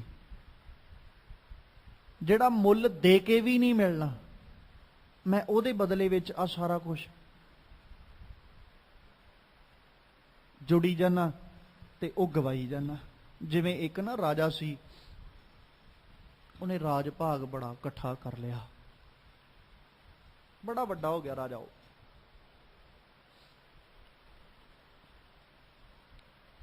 ਇੰਨਾ ਕੁ ਵੱਡਾ ਹੋ ਗਿਆ ਵੀ ਰੱਬ ਨੂੰ ਵੀ ਉਹਨੇ ਕੁਛ ਸਮਝਣਾ ਹੀ ਮਨਾ ਕਰਤਾ, ਵੀ ਰੱਬ ਹੈ ਹੀ ਨਹੀਂ। ਉਹ ਇਹ ਮੰਨਦਾ ਸੀ ਵੀ ਰੱਬ ਮੈਂ ਹੀ ਆ, ਰੱਬ ਨੇ ਦਿੱਤਾ ਹੀ ਕੁਛ ਨਹੀਂ, ਮੈਂ ਸਾਰਾ ਕੁਛ ਆਪ ਜੋੜਿਆ। ਉਹਦਾ ਵਜ਼ੀਰ ਬੜਾ ਸਿਆਣਾ ਸੀ, ਉਹ ਵਜ਼ੀਰ ਨੇ ਬੜਾ ਸਮਝਾਉਣਾ ਵੀ ਰਾਜਨ ਆ ਚੰਗਾ ਨਹੀਂ ਹੈ ਤੇਰੇ ਵਾਸਤੇ, ਵੀ ਤੈਨੂੰ ਸਾਰਾ ਕੁਛ ਉਸ ਪ੍ਰਮਾਤਮਾ ਨੇ, ਰੱਬ ਨੇ ਦਿੱਤਾ, ਤੇ ਤੂੰ ਏਦਾਂ ਨਾ ਕਰਿਆ ਕਰ, ਸਗੋਂ ਰੱਬ ਦੇ ਦਿੱਤੇ ਦਾ ਸ਼ੁਕਰਾਨਾ ਕਰਿਆ ਕਰ, ਰੱਬ ਦਾ ਸ਼ੁਕਰਗੁਜ਼ਾਰ ਹੋਇਆ ਕਰ। ਉਹ ਕਹਿੰਦਾ ਨਹੀਂ, ਰੱਬ ਨੇ ਮੈਨੂੰ ਦਿੱਤਾ ਹੀ ਕੁਛ ਨਹੀਂ, ਇਹ ਸਾਰਾ ਕੁਛ ਮੈਂ ਆਪ ਜੋੜਿਆ, ਲੜਿਆ ਰਾਜਿਆਂ ਨਾਲ ਮੈਂ ਆਪ, ਜਿੱਤ ਮੈਂ ਹਾਸਲ ਕੀਤੀ, ਜਾਨੀ ਤੇ ਮਾਲੀ ਨੁਕਸਾਨ ਮੇਰਾ ਹੋਇਆ, ਉਹ ਸਾਰਾ ਕੁਛ ਨੁਕਸਾਨ ਸਹਿ ਕਰਕੇ ਫਿਰ ਮੈਂ ਆ ਰਾਜ ਭਾਗ ਇੰਨਾ ਜੋੜਿਆ, ਤੇ ਤੂੰ ਕਹਿੰਦਾ ਰੱਬ ਨੇ ਦਿੱਤਾ, ਰੱਬ ਨੇ ਤੇ ਮੈਨੂੰ ਦਿੱਤਾ ਹੀ ਕੁਛ ਨਹੀਂ। ਉਹ ਵਜ਼ੀਰ ਕਹਿੰਦਾ ਰਾਜਨ ਤੈਨੂੰ ਰੱਬ ਨੇ ਤੇਰਾ ਜੀਵਨ ਦਿੱਤਾ, ਹੋਰ ਇਦੋਂ ਵੱਧ ਕੇ ਤੈਨੂੰ ਕੀ ਚਾਹੀਦਾ? ਰੱਬ ਤੈਨੂੰ ਜ਼ਿੰਦਗੀ ਦੇ ਰਿਹਾ, ਰੱਬ ਨੇ ਤੈਨੂੰ ਹਵਾ ਦਿੱਤੀ, ਰੱਬ ਨੇ ਤੈਨੂੰ ਪਾਣੀ ਦਿੱਤਾ, ਰੱਬ ਨੇ ਫਿਰ ਤੈਨੂੰ ਇੰਨੀ ਤਾਕਤ ਦਿੱਤੀ ਵੀ ਉਹ ਤੂੰ ਜਾ ਕੇ ਦੂਜੇ ਰਾਜਿਆਂ ਨਾਲ ਲੜ ਕੇ ਰਾਜ ਭਾਗ ਜੋੜ ਰਿਹਾ, ਸਾਰਾ ਕੁਝ ਰੱਬ ਦਾ ਹੀ ਦਿੱਤਾ ਹੈ। ਉਹ ਰਾਜਾ ਕਹਿੰਦਾ ਨਾ ਮੈਂ ਤੇ ਮੰਨਦਾ ਨਹੀਂ, ਮੈਨੂੰ ਰੱਬ ਦਾ ਦਿੱਤਾ। ਉਹ ਵਜ਼ੀਰ ਨੇ 4-5 ਦਿਨ ਸਮਝਾਇਆ, ਰਾਜਾ ਨਾ ਸਮਝਿਆ। ਹੁਣ ਵਜ਼ੀਰ ਦਾ ਕੀ ਜ਼ੋਰ ਸੀ, ਉਹ ਵੀ ਚੁੱਪ ਕਰ ਗਿਆ। ਹੁਣ ਕੁਝ ਦਿਨਾਂ ਬਾਅਦ ਨਾ ਰਾਜੇ ਨੇ ਇੱਕ ਯੋਜਨਾ ਬਣਾਈ ਵੀ ਆਪਾਂ ਦੂਜੇ ਕਿਸੇ ਅਸਥਾਨ ਤੇ ਜਾਣਾ, ਤੇ ਵਜ਼ੀਰ ਨੂੰ ਕਹਿੰਦਾ ਵੀ ਤੂੰ ਨਾਲ ਮੇਰੇ ਚੱਲਣਾ, ਤੂੰ ਤਿਆਰ ਰਹੀਂ। ਕਹਿੰਦਾ ਠੀਕ ਹੈ ਜੀ। ਸਾਰੀ ਤਿਆਰੀ ਹੋ ਗਈ, ਰੇਗਿਸਤਾਨ ਚੋਂ ਲੰਘ ਕੇ ਜਾਣਾ ਸੀ, ਊਠਾਂ ਤੇ ਸਵਾਰ ਹੋ ਗਏ, ਪਾਣੀਆਂ ਦੀਆਂ ਮਸ਼ਕਾਂ ਨਾਲ ਲੈ ਲਈਆਂ, ਵਜ਼ੀਰ ਨੇ ਵੀ ਤੇ ਰਾਜੇ ਨੇ ਵੀ ਲੈ ਲਈ ਮਸ਼ਕ। ਹੁਣ ਵਜ਼ੀਰ ਸਿਆਣਾ ਸੀ, ਉਹਨੇ ਪ੍ਰੂਫ ਕਰਨਾ ਸੀ ਵੀ ਰੱਬ ਨੇ ਤੈਨੂੰ ਬਹੁਤ ਕੁਝ ਦਿੱਤਾ, ਇਹ ਰਾਜ ਭਾਗ ਵੀ ਤੈਨੂੰ ਰੱਬ ਦਾ ਹੀ ਦਿੱਤਾ ਹੋਇਆ। ਉਹਨੇ ਕੀ ਕੀਤਾ, ਰਾਜੇ ਦੀ ਪਾਣੀ ਦੀ ਮਸ਼ਕ ਚ ਨਾ ਇੱਕ ਨਿੱਕਾ ਜਿਹਾ ਸੁਰਾਖ ਕਰਤਾ। ਉਹ ਲੰਘੀ ਗਏ, ਤੁਰੇ ਗਏ, ਗਰਮੀ ਦਾ ਮੌਸਮ ਸੀ, ਪੈਂਡਾ ਕਾਫੀ ਤਹਿ ਕੀਤਾ, ਤੇ ਉਹ ਪਾਣੀ ਚੋਂ ਮਸ਼ਕ ਚੋਂ ਨਾ ਬੂੰਦ ਬੂੰਦ ਕਰਕੇ ਸਾਰਾ ਪਾਣੀ ਚੋ ਗਿਆ। ਰਾਜੇ ਨੂੰ ਪਿਆਸ ਲੱਗ ਗਈ। ਜਦੋਂ ਮਸ਼ਕ ਵੇਖੀ ਤੇ ਮਸ਼ਕ ਖਾਲੀ। ਹੁਣ ਮਸ਼ਕ ਨੂੰ ਹੱਥ ਲਾ ਕੇ ਵੇਖਦਾ, ਖਾਲੀ ਵੇਖਦਾ, ਵੇਖ ਕੇ ਮੁੜ ਕੇ ਸਾਰੀ ਮਸ਼ਕ ਫਰੋਲਦਾ ਵੀ ਪਾਣੀ ਗਿਆ ਕਿਤੇ, ਫਿਰ ਵੇਖਦਾ ਵੀ ਇੱਕ ਸੁਰਾਖ ਹੈ, ਪਾਣੀ ਸਾਰਾ ਵਗ ਗਿਆ। ਹੁਣ ਵਜ਼ੀਰ ਨੂੰ ਕਹਿੰਦਾ ਤੇਰੇ ਕੋਲ ਪਾਣੀ ਹੈ? ਵਜ਼ੀਰ ਕਹਿੰਦਾ ਹਾਂਜੀ ਰਾਜਨ ਹੈ। ਤੀਜਾ ਬੰਦਾ ਨਾਲ ਕੋਈ ਨਹੀਂ। ਰਾਜਾ ਕਹਿੰਦਾ ਵੀ ਲਿਆ ਪਾਣੀ ਪਿਆ ਫਿਰ ਮੈਨੂੰ, 2 ਘੁੱਟ ਪਾਣੀ ਪਿਆ ਦੇ, ਮੇਰਾ ਸੰਗ ਸੁੱਕੀ ਜਾਂਦਾ, ਮੈਨੂੰ ਪਿਆਸ ਲੱਗੀ ਹੈ। ਉਹ ਵਜ਼ੀਰ ਕਹਿੰਦਾ ਵੀ ਰਾਜਨ ਸੌਦਾ ਕਰ ਮੇਰੇ ਨਾਲ, ਪਾਣੀ ਤੇ ਮੈਂ ਤੈਨੂੰ ਪਿਆ ਦਾਂਗਾ, ਪਰ ਇਹ ਦੱਸ ਤੂੰ ਮੈਨੂੰ ਪਾਣੀ ਦੇ ਬਦਲੇ 'ਚ ਕੀ ਦੇਂਗਾ? ਰਾਜਾ ਕਹਿੰਦਾ ਅੱਧਾ ਰਾਜ ਭਾਗ ਤੇਰਾ, ਤੂੰ ਬਸ 2 ਘੁੱਟਾਂ ਪਾਣੀ ਪਿਆ ਦੇ। ਉਹਨੇ ਪਾਣੀ ਪਿਆਤਾ 2 ਘੁੱਟਾਂ। ਹੁਣ 2 ਘੁੱਟਾਂ ਕਿੰਨਾ ਕੁ ਚਿਰ ਗਲੇ ਨੂੰ ਗਿੱਲਾ, ਵਜ਼ੀਰ ਨੂੰ ਜਦੋਂ ਪਿਆਸ ਲੱਗਣੀ ਉਹਨੇ ਆਰਾਮ ਨਾਲ ਪੀ ਲੈਣਾ, ਮਸ਼ਕ ਉਹਦੀ ਸੀ। ਉਹ ਫੇਰ ਕਹਾਂ ਗਏ, ਥੋੜੀ ਰਸਤਾ ਹੋਰ ਤੈਅ ਕੀਤਾ। ਰਾਜਾ ਫੇਰ ਕਹਿੰਦਾ ਵਜ਼ੀਰ ਪਿਆਸ ਮੈਨੂੰ ਫੇਰ ਲੱਗੀ ਹੈ, ਪਾਣੀ ਪਿਆ, 2 ਘੁੱਟਾਂ ਹੋਰ ਪਿਆ ਦੇ। ਕਹਿੰਦਾ ਹੁਣ ਦੱਸ ਕੀ ਦੇਂਗਾ? ਵਜ਼ੀਰ ਫਿਰ ਕਹਿੰਦਾ ਰਾਜਨ ਪਾਣੀ ਤੈਨੂੰ ਪਿਆ ਦੇਣਾ, ਪਰ ਇਹ ਦੱਸ ਪਾਣੀ ਦੀਆਂ 2 ਘੁੱਟਾਂ ਦੇ ਬਦਲੇ 'ਚ ਮੈਨੂੰ ਕੀ ਦੇਂਗਾ? ਰਾਜਾ ਫੇਰ ਕਹਿੰਦਾ ਅੱਧਾ ਰਾਜ ਭਾਗ ਜਿਹੜਾ ਬਾਕੀ ਬਚਿਆ ਉਹ ਵੀ ਤੇਰਾ, ਤੂੰ 2 ਘੁੱਟਾਂ ਪਾਣੀ ਪਿਆ। ਵਜ਼ੀਰ ਨੇ ਉਹਨੂੰ ਪਾਣੀ ਵੀ ਪਿਆਤਾ, ਨਾਲ ਇੰਨੀ ਗੱਲ ਕਹਿਤੀ, ਕਹਿੰਦੇ ਰਾਜਨ ਰਾਜ ਭਾਗ ਮੈਨੂੰ ਤੇਰਾ ਚਾਹੀਦਾ ਨਹੀਂ, ਮੈਂ ਸਿਰਫ ਤੈਨੂੰ ਇਹ ਅਹਿਸਾਸ ਕਰਾਉਣਾ ਸੀ ਰੱਬ ਦੇ ਬਣਾਏ ਪਾਣੀ ਦੀਆਂ 4 ਘੁੱਟਾਂ ਵੀ ਤੇਰਾ ਰਾਜ ਭਾਗ ਜਿਹੜਾ ਨਾ ਉਹਦੀ ਬਰਾਬਰੀ ਨਹੀਂ ਕਰ ਸਕਿਆ। ਤੂੰ ਸਾਰੀ ਜ਼ਿੰਦਗੀ ਰਾਜ ਭਾਗ ਜੋੜਦਾ ਰਿਹਾ ਤੇ ਪਾਣੀ ਦੇ 4 ਘੁੱਟ ਬਦਲੇ ਤੂੰ ਸਾਰਾ ਰਾਜ ਭਾਗ ਦੇਤਾ, ਤੇ ਤੂੰ ਕਹਿੰਦਾ ਮੈਨੂੰ ਰੱਬ ਨੇ ਦਿੱਤਾ ਹੀ ਕੀ ਹੈ? ਉਹਨੇ ਤੈਨੂੰ ਹਵਾ ਦਿੱਤੀ, ਉਹਨੇ ਤੈਨੂੰ ਪਾਣੀ ਦਿੱਤਾ, ਉਹਨੇ ਤੈਨੂੰ ਜੀਵਨ ਦਿੱਤਾ। ਜੇ ਮੈਂ ਅੱਜ ਤੈਨੂੰ ਉਸ ਰੱਬ ਦੇ ਦਿੱਤੇ ਹੋਏ ਪਾਣੀ ਚੋਂ ਆ 4 ਘੁੱਟ ਪਾਣੀ ਦੇ ਨਾ ਪਿਆਉਂਦਾ ਤੇ ਤੇਰੀ ਜ਼ਿੰਦਗੀ ਬਚਦੀ।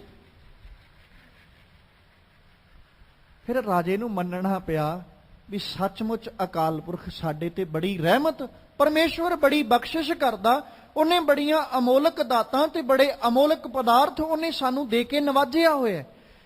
ਬਸ ਇਹ ਹੈ ਵੀ ਸਾਨੂੰ ਨਾ ਉਹਨਾਂ ਦੇ ਮੁੱਲ ਦਾ ਪਤਾ ਹੀ ਨਹੀਂ, ਉਹਦੀ ਕੀਮਤ ਦਾ ਪਤਾ ਹੀ ਨਹੀਂ ਹੈ, ਜਿਸ ਕਰਕੇ ਨਾ ਅਸੀਂ ਆ ਸੰਸਾਰਿਕ ਪਦਾਰਥ ਟਕੇ ਪਿੱਛੇ ਉਹ ਅਮੋਲਕ ਚੀਜ਼ਾਂ ਜਿਹੜੀਆਂ ਨਾ ਉਹਨਾਂ ਦਾ ਮੁੱਲ ਪਾ ਕੇ ਤੇ ਉਹ ਗਵਾ ਲੈਨੇ ਆ। ਆਹੀ ਹਾਲਤ ਸਾਡੇ ਜੀਵਨ ਵਾਲੇ ਪਾਸੇ ਹੈ।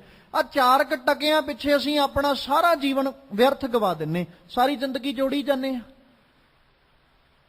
ਤੇ ਜਦੋਂ ਜੀਵਨ ਹੱਥੋਂ ਲੰਘਦਾ ਨਜ਼ਰ ਆਉਂਦਾ ਫਿਰ ਮੱਥੇ ਤੇ ਹੱਥ ਮਾਰ ਕੇ ਪਛਤਾਈਦਾ ਵੀ ਏਦੋਂ ਤੇ ਜ਼ਿੰਦਗੀ ਚੰਗੀ ਭਲੀ ਗੁਜ਼ਾਰ ਲੈਂਦਾ, ਰੱਬੀ ਯਾਦ ਰੱਬੀ ਚਿੰਤਨ 'ਚ ਜੁੜ ਕੇ ਗੁਜ਼ਾਰ ਲੈਂਦਾ ਤੇ ਸ਼ਾਇਦ ਅੱਜ ਇੰਨੀ ਤਕਲੀਫ ਵਿੱਚ ਨਾ ਰਹਿਣਾ ਪੈਂਦਾ, ਇੰਨੀ ਵਿਪਤਾ ਤੇ ਇੰਨੇ ਦੁੱਖ ਨੂੰ ਆਪਣੇ ਤਨ ਉੱਤੇ ਸਹਾਰਨਾ ਨਾ ਪੈਂਦਾ, ਜੇ ਕਿਤੇ ਰੱਬ ਨਾਲ ਜੁੜ ਕੇ ਮੈਂ ਆਪਣਾ ਜੀਵਨ ਲੰਘਾਇਆ ਹੁੰਦਾ।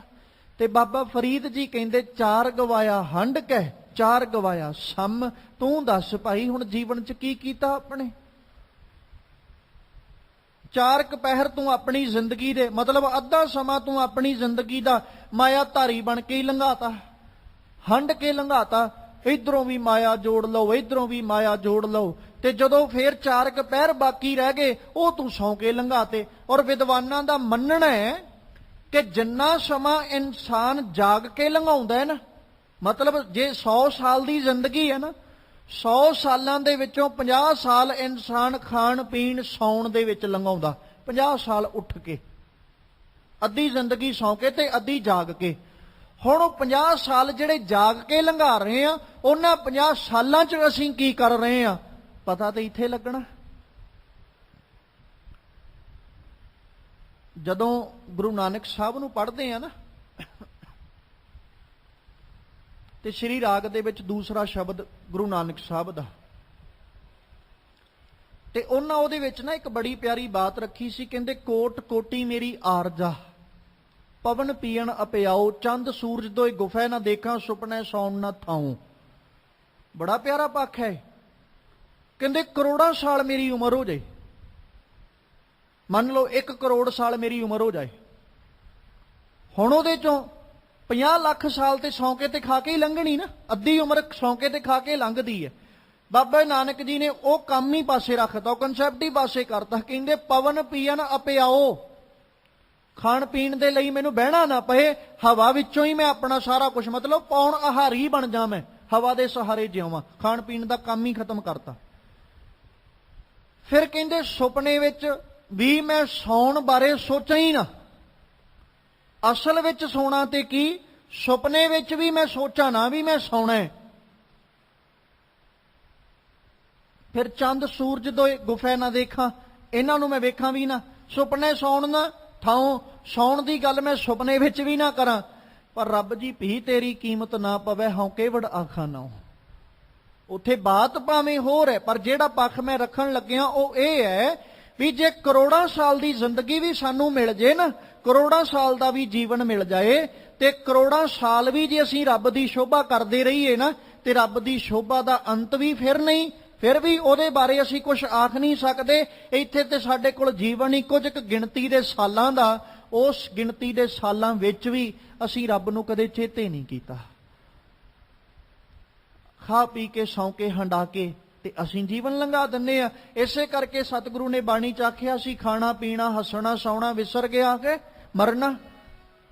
ਖਸਮ ਵਿਸਾਰ ਖੁਆਰੀ ਕੀਨੀ, ਧ੍ਰਿਗ ਜੀਵਨ ਨਹੀਂ ਰਹਿਣਾ। ਇਹ ਤੂੰ ਝਾਤ ਮਾਰ ਕੇ ਵੇਖ, ਤੂੰ ਖੜੋਤਾ ਕਿੱਥੇ ਹੈ? ਤੈਨੂੰ ਆਪਣਾ ਖਾਣਾ ਚੇਤੇ ਹੈ, ਤੈਨੂੰ ਆਪਣਾ ਪੀਣਾ ਚੇਤੇ ਹੈ, ਤੈਨੂੰ ਸੌਣਾ ਹੱਸਣਾ ਚੇਤੇ ਹੈ। ਤੈਨੂੰ ਇਹ ਚੇਤਾ ਨਹੀਂ ਹੈ ਵੀ ਜਿਹੜੇ ਨਿਰੰਕਾਰ ਨੇ ਇੰਨਾ ਵਧੀਆ ਜੀਵਨ ਦਿੱਤਾ, ਮੈਂ ਉਹਨੂੰ ਵੀ ਚੇਤੇ ਕਰ ਲਾਂ। ਤੇ ਬਾਬਾ ਫਰੀਦ ਜੀ ਕਹਿੰਦੇ ਤੂੰ ਆਪਣਾ ਜੀਵਨ ਤੇ ਬਰਬਾਦ ਕਰਕੇ ਚੱਲਿਆ ਸੱਜਣਾ। ਵੇਖ ਲਾ ਕਿਤੇ ਇਹ ਨਾ ਹੋਵੇ ਰਹਿਣ ਗਈ ਮਤ ਦਿਨ ਭੀ ਜਾਏ, ਭਵਰ ਗਏ ਬਗ ਬੈਠੇ ਆਏ। ਕਿਤੇ ਜਿਹੜੀ ਜ਼ਿੰਦਗੀ ਦੀ ਭਾਵ ਜਵਾਨੀ ਰੂਪੀ ਰਾਤ ਸੀ ਉਹ ਲੰਘ ਗਈ, ਬੁਢੇਪਾ ਰੂਪੀ ਦਿਨ ਆ ਗਿਆ, ਹੁਣ ਇਹ ਨਾ ਹੋਵੇ ਆ ਵੀ ਲੰਘ ਜਾਏ ਤੇ ਤੇਰੇ ਹੱਥ ਕੁਛ ਵੀ ਨਾ ਆਵੇ, ਤੂੰ ਹੱਥ ਮਲਦਾ ਹੀ ਰਹਿ ਜਾਏ, ਛੂਛੇ ਹੱਥ ਲੈ ਕੇ ਕਿਤੇ ਜਾਣਾ ਨਾ ਪੈ ਜੇ। ਇਸ ਲਈ ਹੰਡ ਕੇ ਤੇ ਸੰਮ ਕੇ ਜਿੱਥੇ ਜੀਵਨ ਲੰਘਾ ਰਿਹਾ ਉਥੇ ਕੋਸ਼ਿਸ਼ ਕਰ, ਕੁਛ ਆਪਣੇ ਲਈ ਵੀ ਖੱਟ ਲਏ, ਕੁਛ ਆਪਣੇ ਲਈ ਵੀ ਕੱਤ ਲਾ, ਕੁਛ ਆਪਣੇ ਲਈ ਵੀ ਵੱਟ ਲਾ। ਜਿਹੜਾ ਕੱਤਿਆ ਤੇ ਵਟਿਆ ਉਸ ਰੱਬ ਦੇ ਦਰ ਤੇ ਕਬੂਲ ਪਵੇ, ਉਹ ਚੀਜ਼ ਕੱਤ ਤੇ ਉਹ ਵੱਟ। ਆਹ ਚੀਜ਼ਾਂ ਜਿਹੜੀਆਂ ਤੂੰ ਕੱਤਦਾ ਤੇ ਵੱਟਦਾ ਫਿਰਦਾ ਸੱਜਣਾ, ਇਹਨਾਂ ਸਾਥ ਕੋਈ ਨਹੀਂ ਦੇਣਾ। ਕੀ ਕੁਛ ਜੋੜਨ ਤੇ ਲੱਗਾ ਤੂੰ? ਸਿਰਫ ਸੰਸਾਰਿਕ ਪਦਾਰਥ, ਇਸ ਤੋਂ ਵੱਧ ਕਿਤੇ ਕੁਝ ਵੀ ਨਹੀਂ ਨਾ। ਤੇ ਬਾਬਾ ਫਰੀਦ ਜੀ ਕਹਿੰਦੇ ਵੀ ਆਹ ਤੇਰਾ ਜੀਵਨ ਇਹਨਾਂ ਪਦਾਰਥਾਂ ਦੇ ਵਿੱਚ ਹੀ ਲੰਘਦਾ ਜਾ ਰਿਹਾ ਹੈ। ਲੇਖਾ ਰੱਬ ਮੰਗੇਸੀਆ, ਤੂੰ ਆਹੋ ਕੇ ਰਹੇ ਕੰਮ। ਕਹਿੰਦੇ ਵੇਖ ਹੁਣ ਤੇ ਤੂੰ ਹੰਡ ਕੇ ਤੇ ਛੰਮ ਕੇ ਟਾਈਮ ਲੰਘਾ ਰਿਹਾ ਹੈ।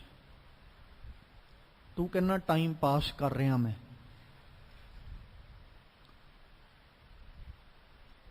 ਜਿੱਦਣ ਲੇਖਾ ਹੋਣਾ ਨਾ,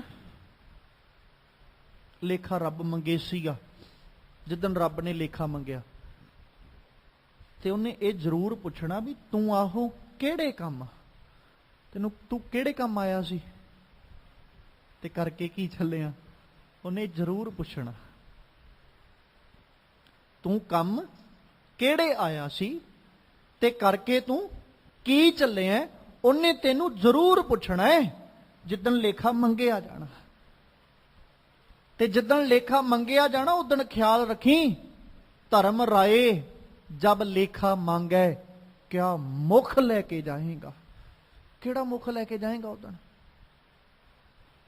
ਤੇ ਇਹ ਵੀ ਖਿਆਲ ਰੱਖੀ, ਧਰਮ ਰਾਏ ਜਬ ਲੇਖਾ ਮੰਗੈ ਬਾਕੀ ਨਿਕਸੀ ਭਾਰੀ। ਉਦਣ ਬਾਕੀ ਵੀ ਬਹੁਤ ਨਿਕਲਣੀ, ਬੈਲੈਂਸ ਬੜਾ ਨਿਕਲਣਾ ਹੀ ਜਿਹੜਾ ਤੈਨੂੰ ਦੇਣਾ ਆਉਣਾ। ਤੇ ਕਿੱਥੋਂ ਦੇ ਲੇਗਾ ਤੂੰ, ਤੇ ਰੱਬ ਦਾ ਕਰਜ਼ਾਈ ਬੜਾ।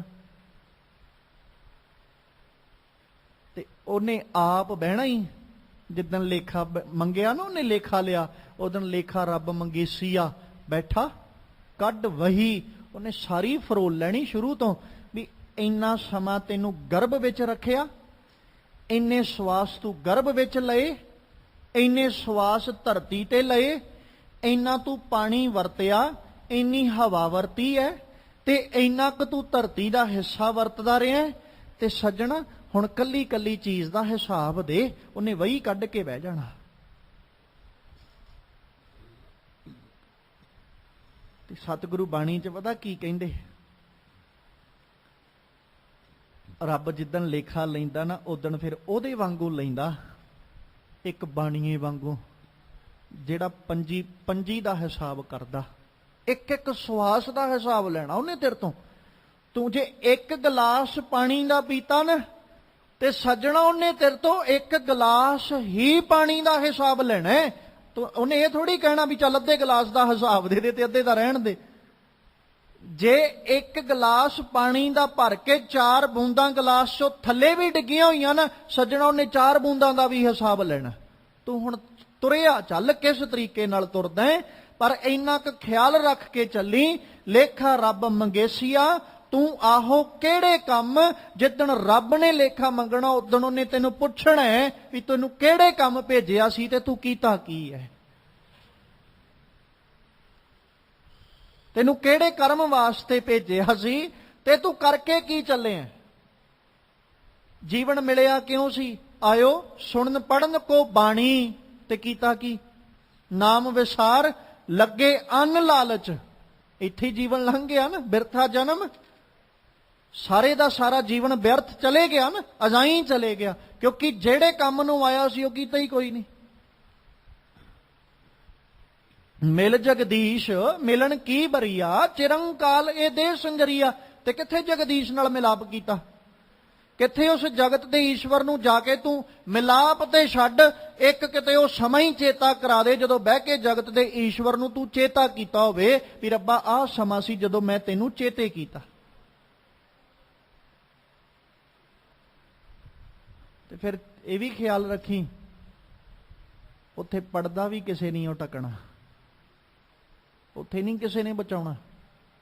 ਇਸ ਲਈ ਸਤਿਗੁਰੂ ਕਹਿੰਦੇ ਤੈਨੂੰ ਮੈਂ ਇਹ ਕਹਿਣਾ, ਜਾਲ ਮੋਹ ਕਸ ਮਸ ਕਰ, ਮਤ ਕਾਗਦ ਕਰ ਸਾਰ, ਭਾਉ ਕਰਮ ਕਰ ਚਿਤ ਲਿਖਾਰੀ, ਗੁਰ ਪੁਛ ਲਿਖ ਵਿਚਾਰ, ਲਿਖ ਨਾਮ ਸਾਲਾਹ ਲਿਖ, ਲਿਖ ਅੰਤ ਨਾ ਪਾਰਾਵਾਰ। ਬਾਬਾ ਇਹ ਲੇਖਾ ਲਿਖ ਜਾਣ, ਆਹ ਲੇਖਾ ਆਪਣੀ ਜ਼ਿੰਦਗੀ 'ਚ ਲਿਖ, ਕਿਉਂਕਿ ਜਿੱਥੇ ਆਹ ਲੇਖਾ ਜਾਣਾ ਨਾ ਉੱਥੇ ਫਿਰ ਸਾਹਿਬ ਨੇ ਆਪ ਖੜੋਣਾ ਤੇਰੇ ਨਾਲ। ਪਰ ਤੂੰ ਲੇਖਾ ਲਿਖ ਕੀ ਰਿਹਾ? ਤੂੰ ਜੋ ਖੜਿਆ ਕਿੱਥੇ ਹੋਇਆ? ਇਕੱਠਾ ਕੀ ਕਰ ਰਿਹਾ ਤੂੰ? ਕਾਹਦਾ ਲੇਖਾ ਦੇਏਗਾ? ਤੈਨੂੰ ਇੱਕ ਸਵਾਲ ਪੁੱਛ ਲਿਆ ਨਾ ਰੱਬ ਨੇ, ਇੱਕ ਵੀ ਸਵਾਲ ਜੇ ਆਪਾਂ ਨੂੰ ਪੁੱਛ ਲਿਆ ਤੇ ਆਪਾਂ ਕਹਿ ਸਕਦੇ ਹਾਂ ਵੀ ਸਾਨੂੰ ਜਵਾਬ ਵੀ ਨਹੀਂ ਆਉਣਾ ਰੱਬ ਦੇ ਪੁੱਛੇ ਸਵਾਲ ਦਾ। ਸਿਰਫ ਆਹੀ ਸਵਾਲ ਵੀ ਤੈਨੂੰ 100 ਸਾਲ ਦੀ ਜ਼ਿੰਦਗੀ ਦਿੱਤੀ ਸੀ ਤੇ ਤੂੰ 100 ਸਾਲ 'ਚ ਕੀਤਾ ਕੀ ਹੈ? ਕਿਉਂਕਿ ਸਾਨੂੰ ਲੱਗਦਾ ਹੈ ਅਸੀਂ ਬਹੁਤ ਤਰੱਕੀ ਕੀਤੀ, ਬੜੇ ਗਰੀਬ ਸੀ ਜੀ, ਬੜੇ ਔਖੇ ਦਿਨ ਵੇਖੇ, ਦਿਨ ਤਬਦੀਲ ਹੋ ਗਿਆ, ਅੱਜ ਅਮੀਰ ਬਣ ਗਏ। ਸਾਨੂੰ ਲੱਗਦਾ ਸੀ ਬੜੀ ਤਰੱਕੀ ਕੀਤੀ, ਆਪਣੇ ਆਪ ਨੂੰ ਅਸੀਂ ਬੜੇ ਜ਼ਿਆਦਾ ਨਾ ਮਿਹਨਤੀ ਦੱਸਦੇ ਹਾਂ ਜੀ, ਅਸੀਂ ਬੜੇ ਮਿਹਨਤੀ, ਬੜੀ ਤਰੱਕੀ ਕੀਤੀ ਅਸੀਂ। ਜਿੱਦਣ ਰੱਬ ਦੇ ਦਰ ਤੇ ਜਾਣਾ ਉਦਣ ਤੇ ਖਾਲੀ ਹੱਥ ਜਾਣਾ, ਕਿਉਂਕਿ ਆ ਜੋ ਮਿਹਨਤ ਇੱਥੇ ਕੀਤੀ ਹੈ ਇਹ ਤੇ ਇੱਥੇ ਹੀ ਰਹਿ ਜਾਣੀ ਨਾ। ਜਿਹਨੂੰ ਆਪਾਂ ਪਹਿਲਾਂ ਪੜ੍ਹ ਆਏ ਆ, ਇੱਕ ਰਾਹੇਂਦੇ ਰਹਿ ਗਏ, ਸਾਰਾ ਕੁਝ ਇੱਥੇ ਹੀ ਰਹਿ ਗਿਆ, ਉੱਥੇ ਤੇ ਖਾਲੀ ਹੱਥੀ ਜਾਣਾ। ਜਦੋਂ ਖਾਲੀ ਹੱਥੀ ਗਏ ਰੱਬ ਨੇ ਪੁੱਛਣਾ ਹੀ ਹੈ ਨਾ ਵੀ 100 ਸਾਲ ਤੈਨੂੰ ਦਿੱਤੇ ਸੀ, ਕੀ ਕੀਤਾ ਤੂੰ 100 ਸਾਲਾਂ 'ਚ? ਹੁਣ ਛੂਛੇ ਹੱਥ ਲੈ ਕੇ ਤੁਰਿਆ ਉਹਨੇ, ਖਾਲੀ ਹੱਥ ਲੈ ਕੇ ਤੁਰਿਆ ਉਹਨਾਂ ਵੀ ਮੈਂ ਤੈਨੂੰ ਖਾਲੀ ਹੱਥ ਆਉਣ ਨੂੰ ਨਹੀਂ ਸੀ ਕਿਹਾ, ਮੈਂ ਤੈਨੂੰ ਇਹ ਕਿਹਾ ਸੀ ਕੁਛ ਨਾ ਕੁਛ ਲੈ ਕੇ ਆਈ। ਤੇ ਕੀ ਲੈ ਕੇ ਆਇਆ? ਹੈ ਜਵਾਬ ਸਾਡੇ ਕੋਲ ਉਹਨੂੰ ਦੇਣ ਵਾਸਤੇ ਕਿ ਅਸੀਂ ਉਹਨੂੰ ਕਹਿ ਦਾਂਗੇ ਵੀ ਮੈਂ ਤੇ ਮਾਇਆਧਾਰੀ ਬਣਿਆ ਬੈਠਾ ਸੀ ਉੱਥੇ? ਤੇ ਕੀ ਕਹਿ ਦਾਂਗੇ ਅਸੀਂ ਉਹਨੂੰ ਵੀ ਮੈਂ ਤੇ ਇੰਨਾ ਜੋੜ ਕੇ ਆਇਆ, ਮੇਰੀਆਂ 8 ਪੁਸ਼ਤਾਂ ਵੀ ਖਾਂਦੀਆਂ ਰਹਿਣਗੀਆਂ ਨਾ ਤੇ ਉਹਨਾਂ ਨੂੰ ਲੋੜ ਨਹੀਂ ਕਮਾਉਣ ਦੀ, ਇੰਨਾ ਜੋੜ ਕੇ ਆਇਆ ਮੈਂ। ਤੇ ਰੱਬ ਨੇ ਇਹ ਕਹਿਣਾ ਵੀ ਉਹਨਾਂ ਲਈ ਤੇ ਜੋੜ ਆਇਆ, ਆਪਣੇ ਲਈ ਕੀ ਲੈ ਕੇ ਆਇਆ? ਇਹ ਦੱਸ। ਹੈ ਜਵਾਬ? ਤੇ ਫਿਰ ਕਿਉਂ ਨਾ ਜੀਵਨ ਹੀ ਇਦਾਂ ਦਾ ਬਣ ਜਾਏ ਵੀ ਲੇਖੇ ਵਾਲੇ ਕਾਗਜ਼ ਹੀ ਪਾੜ ਜਾਣ ਸਾਰੇ, ਤੇ ਚੰਗਾ ਨਹੀਂ? ਜਿਹਨੂੰ ਸਤਿਗੁਰੂ ਕਹਿੰਦੇ ਧਰਮ ਰਾਏ ਦਰ ਕਾਗਜ਼ ਫਾਰੇ, ਜਨ ਨਾਨਕ ਲੇਖਾ ਸਮਝਾ। ਤੇ ਸੱਜਣਾ ਕਿਉਂ ਨਾ ਤੂੰ ਕਰਮ ਹੀ ਇਦਾਂ ਦੇ ਆਪਣੇ ਜੀਵਨ ਵਿੱਚ ਕਰ ਵੀ ਤੇਰੇ ਲੇਖੇ ਦੇ ਕਾਗਜ਼ ਹੀ ਪਾੜ ਜਾਣ। ਕਿਉਂਕਿ ਚੇਤਾ ਰੱਖੀ ਜੇ ਰੱਬ ਲੇਖਾ ਕਰਨ ਤੇ ਆ ਗਿਆ ਨਾ, ਹਿਸਾਬ ਕਰਨ ਤੇ ਆ ਗਿਆ, ਤੇ ਉਹਦੇ ਹਿਸਾਬ 'ਚ ਕਦੇ ਪੂਰਾ ਨਹੀਂ ਉਤਰ ਸਕਦਾ, ਕਦੇ ਵੀ। ਇੱਥੇ ਤੇ ਕਿਤੇ ਬੰਦਾ ਨਹੀਂ ਮਾਣ, ਇੱਥੇ ਤੇ ਇਨਸਾਨ ਨਹੀਂ ਮਾਣ, ਰੱਬ ਦਾ ਬਣਾਇਆ ਬੰਦਾ ਨਹੀਂ ਮਾਣ। ਬੰਦਾ ਬੰਦੇ ਨਾਲ ਹਿਸਾਬ ਕਰਨ ਬਹਿ ਜਾਏ, ਹੋਇਆ ਕਦੇ ਹਿਸਾਬ ਪੂਰਾ? ਜਿਸ ਬੰਦੇ ਨੇ ਪਹਿਲੋਂ ਦਿੱਤਾ ਨਾ, ਹੁਣ ਉਹਨੂੰ ਪਰਤ ਕੇ ਆਪਾਂ ਦੇਣਾ ਵੀ ਆਹ ਲੈ ਭਾਈ, ਮੈਂ ਤੇਰੇ ਤੋਂ ਕਰਜ਼ਾ ਲਿਆ ਸੀ, ਮੈਂ ਤੈਨੂੰ ਕਰਜ਼ਾ ਵਾਪਸ ਕਰ ਰਿਹਾ। ਜਿੰਨਾ ਮਰਜ਼ੀ ਕਰਜ਼ਾ ਵਾਪਸ ਕਰ ਲਓ, ਜਿੱਦਣ ਲੇਖਾ ਆਉਣਾ ਉਦਣ ਫਿਰ ਵੀ ਸਾਨੂੰ ਹੀ ਦੇਣੇ ਆਉਣੇ ਨੇ। ਇੱਥੇ ਤੇ ਬੰਦਾ ਨਹੀਂ ਮਾਣ। ਜਿਨ੍ਹਾਂ ਨੇ ਲੱਖ ਲੱਖ ਰੁਪਈਆ 10-10 ਲੱਖ ਲਿਆ ਨਾ, ਉਹ 10-10 ਦੇ ਲੱਖ ਦੇ ਬਦਲੇ 20-20 ਲੱਖ ਮੋੜ ਚੁੱਕੇ ਨੇ, ਪਰ ਜਦੋਂ ਫਿਰ ਵੀ ਲੇਖਾ ਹੁੰਦਾ ਉਹਨਾਂ ਨੂੰ ਫਿਰ ਵੀ ਦੇਣੇ ਹੀ ਆਉਂਦੇ ਨੇ। ਤੇ ਸੱਜਣਾ, ਜਿੱਦਣ ਰੱਬ ਨੇ ਲੇਖਾ ਕੀਤਾ, ਤੂੰ ਸੋਚ ਵੀ ਤੂੰ ਉਹਦੇ ਨਾਲ ਪੂਰਾ ਕਿੱਥੋਂ ਕਰ ਲੇਗਾ? ਉਹਦੀਆਂ ਤੇ ਦਿੱਤੀਆਂ ਚੀਜ਼ਾਂ ਹੀ ਬੜੀਆਂ ਬੇਸ਼ੁਮਾਰ ਕੀਮਤੀ ਨੇ। ਤੇਰੇ ਤੋਂ ਤੇ ਉਹਦੇ ਦਿੱਤੇ 70 ਸਾਲਾਂ ਦਾ ਹਿਸਾਬ ਨਹੀਂ ਦੇ ਹੋਣਾ। ਜਿਹੜੇ ਉਹਨੇ ਤੈਨੂੰ 70 ਸਾਲ ਸਵਾਸ ਦਿੱਤੇ ਨੇ ਨਾ, ਇਹਨਾਂ ਸਵਾਸਾਂ ਦਾ ਹਿਸਾਬ ਨਹੀਂ ਦੇ ਹੋਣਾ। ਪਾਣੀ ਦਾ ਹਿਸਾਬ ਕਿੱਥੋਂ ਦੇਏਗਾ ਤੂੰ? ਧਰਤੀ ਦਾ ਹਿਸਾਬ ਕਿੱਥੋਂ ਦੇਏਗਾ ਤੂੰ? ਹਵਾ ਦਾ ਹਿਸਾਬ ਕਿੱਥੋਂ ਦੇਏਗਾ ਤੂੰ? ਆਕਾਸ਼ ਦਾ ਹਿਸਾਬ ਕਿੱਥੋਂ ਦੇਏਗਾ ਤੂੰ? ਅੱਗ ਦਾ ਹਿਸਾਬ ਕਿੱਥੋਂ ਪੂਰਾ ਕਰੇਗਾ? ਤੇਰੇ ਤੋਂ ਤੇ ਉਹਦੇ ਦਿੱਤੇ ਸਵਾਸਾਂ ਦਾ ਹਿਸਾਬ ਨਹੀਂ ਪੂਰਾ ਹੋਣਾ। ਬਾਕੀ ਤੇ ਤੂੰ ਗੱਲਾਂ ਹੀ ਛੱਡ ਦੇ। ਤੇ ਇਸੇ ਲਈ ਬਾਬਾ ਫਰੀਦ ਜੀ ਨੇ ਆਖਿਆ, ਕਹਿੰਦੇ ਲੇਖਾ ਰੱਬ ਮੰਗੇਸੀਆ। ਜਿੱਦਣ ਰੱਬ ਨੇ ਲੇਖਾ ਮੰਗਿਆ ਨਾ, ਤੂੰ ਆਹੋ ਕਿਹੜੇ ਕੰਮ, ਉਹਨੇ ਪੁੱਛਣਾ ਤੈਨੂੰ ਤੂੰ ਕੀ ਕਰਕੇ ਆਇਆ ਤੇ ਕਿਹੜਾ ਕੰਮ ਤੈਨੂੰ ਭੇਜਿਆ ਸੀ। ਇੱਕ ਖਿਆਲ ਕਰਿਓ, ਜੇ ਪਰਿਵਾਰਕ ਮੈਂਬਰ ਮਾਰਕੀਟ ਵਿੱਚ ਜਾਵੇ ਨਾ, ਬਾਜ਼ਾਰ ਜਾਵੇ, ਇੱਕ ਵਸਤੂ ਲੈਣ ਵਾਸਤੇ ਗਿਆ ਜਿਹੜੀ ਘਰ 'ਚ ਲੋੜੀਂਦੀ ਸੀ, ਬਹੁਤ ਜ਼ਿਆਦਾ ਅਰਜੈਂਟ ਵਸਤੂ ਕਹਿ ਸਕਦੇ ਹਾਂ, ਜ਼ਰੂਰੀ ਵਸਤੂ, ਸੌਖੇ ਜਿਹੇ ਲਫ਼ਜ਼ਾਂ 'ਚ ਕਹਿ ਲਓ ਵੀ ਆਟਾ ਮੁੱਕਿਆ ਸੀ, ਆਟਾ ਲੈਣ ਗਿਆ। ਉਹ ਮਾਰਕੀਟ ਵਿੱਚੋਂ ਆਟਾ ਛੱਡ ਕੇ ਹੋਰ 50 ਪਦਾਰਥ ਖਰੀਦ ਕੇ ਘਰੇ ਆ ਜੇ, ਤੇ ਘਰ ਦੇ ਕਹਿਣਗੇ ਵੀ ਬੜਾ ਚੰਗਾ ਕਰਕੇ ਆਇਆ। ਅਗਲਿਆਂ ਨੇ ਆਉਂਦਿਆਂ ਪਹਿਲੋਂ ਇਹੀ ਪੁੱਛਣਾ, ਆਟਾ ਕਿੱਥੇ ਹੈ? ਤੇ ਜਵਾਬ ਕੀ ਸਾਡੇ ਕੋਲ? ਅਗਲਿਆਂ ਨੇ ਇਹ ਥੋੜੀ ਕਹਿਣਾ ਤੇਰਾ ਭਲਾ ਹੋਵੇ, ਤੂੰ ਕਿੰਨੇ ਚੰਗੇ ਪਦਾਰਥ ਲੈ ਕੇ ਆਇਆ, ਬੜੇ ਚੰਗੀਆਂ ਵਸਤੂਆਂ ਲੈ ਕੇ ਆਇਆ। ਅਗਲਿਆਂ ਨੇ ਦਰਵਾਜ਼ਾ ਬਾਅਦ ਚ ਐਂਟਰ ਕਰਨ ਦੇਣਾ, ਪਹਿਲੋਂ ਪੁੱਛਣਾ ਵੀ ਰੋਟੀ ਖਾਣੀ ਹੈ, ਅਸੀਂ ਆਟਾ ਲੈ ਕੇ ਆਇਆ ਕਿ ਨਹੀਂ ਆਇਆ।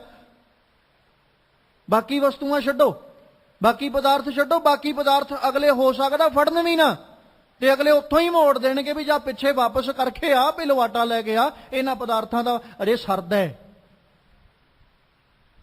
ਤੇ ਰੱਬ ਨੇ ਜਦੋਂ ਸਵਾਲ ਪੁੱਛਣਾ ਉਦੋਂ ਕੀ ਕਵਾਂਗੇ? ਰੱਬ ਨੇ ਵੀ ਤੇ ਇਹੀ ਕਹਿਣਾ ਵੀ ਤੈਨੂੰ ਭੇਜਿਆ ਕੀ ਸੀ ਤੇ ਤੂੰ ਕਰਕੇ ਕੀ ਆਇਆ? ਤੂੰ ਆਹੋ ਕਿਹੜੇ ਕੰਮ, ਤੂੰ ਕਿਹੜੇ ਕੰਮ ਆਇਆ ਸੀ ਤੇ ਕਰਕੇ ਕੀ ਚੱਲਿਆ? ਤੇ ਉਦੋਂ ਵੀ ਸ਼ਾਇਦ ਕਹਿ ਸਕਦੇ ਹਾਂ, ਦਾਅਵੇ ਨਾਲ ਕਹਿ ਸਕਦੇ ਹਾਂ, ਸਾਡੇ ਕੋਲ ਜਵਾਬ ਨਹੀਂ ਹੋਣਾ। ਜਿਸ ਦਿਨ ਰੱਬ ਨੇ ਹਿਸਾਬ ਕਰਨਾ ਹੈ। ਫਰੀਦਾ ਦਰ ਦਰਵਾਜੇ ਜਾਏ ਕੈ, ਕਿਉ ਡਿਠੋ ਕੜਿਆਲ। ਫਿਰ ਇੱਕ ਕੜਿਆਲ ਦੀ ਨਾ ਉਦਾਹਰਣ ਦਿੱਤੀ ਬਾਬਾ ਫਰੀਦ ਜੀ ਨੇ। ਬੈਲ, ਡੋਰ ਬੈਲ ਕਹਿ ਲੋ। ਕਹਿੰਦੇ ਦਰ ਦੇ ਉੱਤੇ, ਦਰਵਾਜ਼ੇ ਦੇ ਉੱਤੇ ਨਾ ਇੱਕ ਕੜਿਆਲ ਟੰਗਿਆ, ਡੋਰ ਬੈਲ ਟੰਗੀ ਹੋਈ ਇੱਕ। ਤੇ ਵੇਖਿਆ, ਮੈਂ ਆਪਣੀਆਂ ਅੱਖਾਂ ਨਾਲ ਵੇਖਿਆ, ਉਹ ਦਰਵਾਜ਼ੇ ਤੇ ਟੰਗੀ ਬੈਲ ਦਾ ਕੀ ਰੋਲ ਹੈ? ਜਿਹੜਾ ਆਉਂਦਾ ਵਜਾ ਕੇ ਚਲਾ ਜਾਂਦਾ। ਕੋਈ 50 ਵਾਰੀ ਆਵੇ, ਉਹਨੇ 50 ਵਾਰੀ ਵਜਾ ਕੇ ਜਾਣੀ। ਕੋਈ 100 ਵਾਰੀ ਆਏ ਤੇ ਉਹਨੇ 100 ਵਾਰੀ ਉਸ ਬੈਲ ਨੂੰ ਵਜਾਉਣਾ। ਇੱਕ ਇੱਕ ਘੜੀ, ਇੱਕ ਇੱਕ ਪਲ ਉਹ ਬੈਲ ਵੱਜਦੀ ਹੈ, ਡੋਰ ਬੈਲ। ਜਿੰਨੇ ਆਪਣੇ ਘਰ ਕੋਈ ਗੈਸਟ ਆਉਣਗੇ ਜਾਂ ਜਿੰਨੇ ਪਰਸਨਸ ਆਉਣਗੇ, ਉਹ ਬੈਲ ਵਜਾ ਕੇ ਹੀ ਆਉਣਗੇ ਨਾ। ਜਿਹੜਾ ਦਰਵਾਜ਼ੇ ਤੇ ਘੜਿਆਲ ਟੰਗਿਆ ਉਹਨੂੰ ਉਹ ਵਜਾ ਕੇ ਹੀ ਆਉਣਗੇ। ਤੇ ਬਾਬਾ ਜੀ ਕਹਿੰਦੇ ਦਰ ਦਰਵਾਜ਼ੇ ਜਾਏ ਕਹਿ, ਕਿਉਂ ਡਿਠੋ ਕੜਿਆਲ। ਕਹਿੰਦੇ ਕੜਿਆਲ ਵੇਖਿਆ ਮੈਂ ਦਰਵਾਜ਼ੇ ਦੇ ਉੱਤੇ ਟੰਗਿਆ, ਪਰ ਉਹਦੇ ਹਾਲਾਤ ਵੇਖ ਕੇ ਨਾ ਮਨ ਸੋਚਣ ਤੇ ਮਜਬੂਰ ਹੋ ਗਿਆ।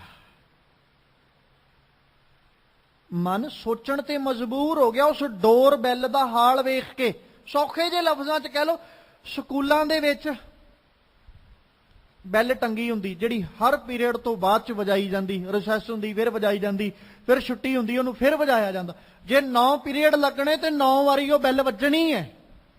ਹਰ ਅੱਧੇ ਘੰਟੇ ਬਾਅਦ ਉਹਨੂੰ ਵਜਾਇਆ ਜਾਂਦਾ। ਜੇ ਘੰਟੇ ਦਾ ਪੀਰੀਅਡ ਤੇ ਘੰਟੇ ਬਾਅਦ ਵਜਾਇਆ ਜਾਣਾ।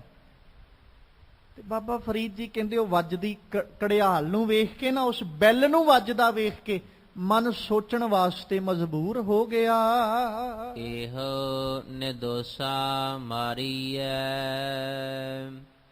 ਹਮ ਦੋਸਾਂ ਦਾ ਕਿਆ ਹਾਲ। ਕਹਿੰਦੇ ਮਨ ਇਹ ਸੋਚਣ ਤੇ ਮਜਬੂਰ ਹੋ ਗਿਆ ਵੀ ਘੜਿਆਲ ਦਾ ਕਸੂਰ ਕੀ ਸੀ।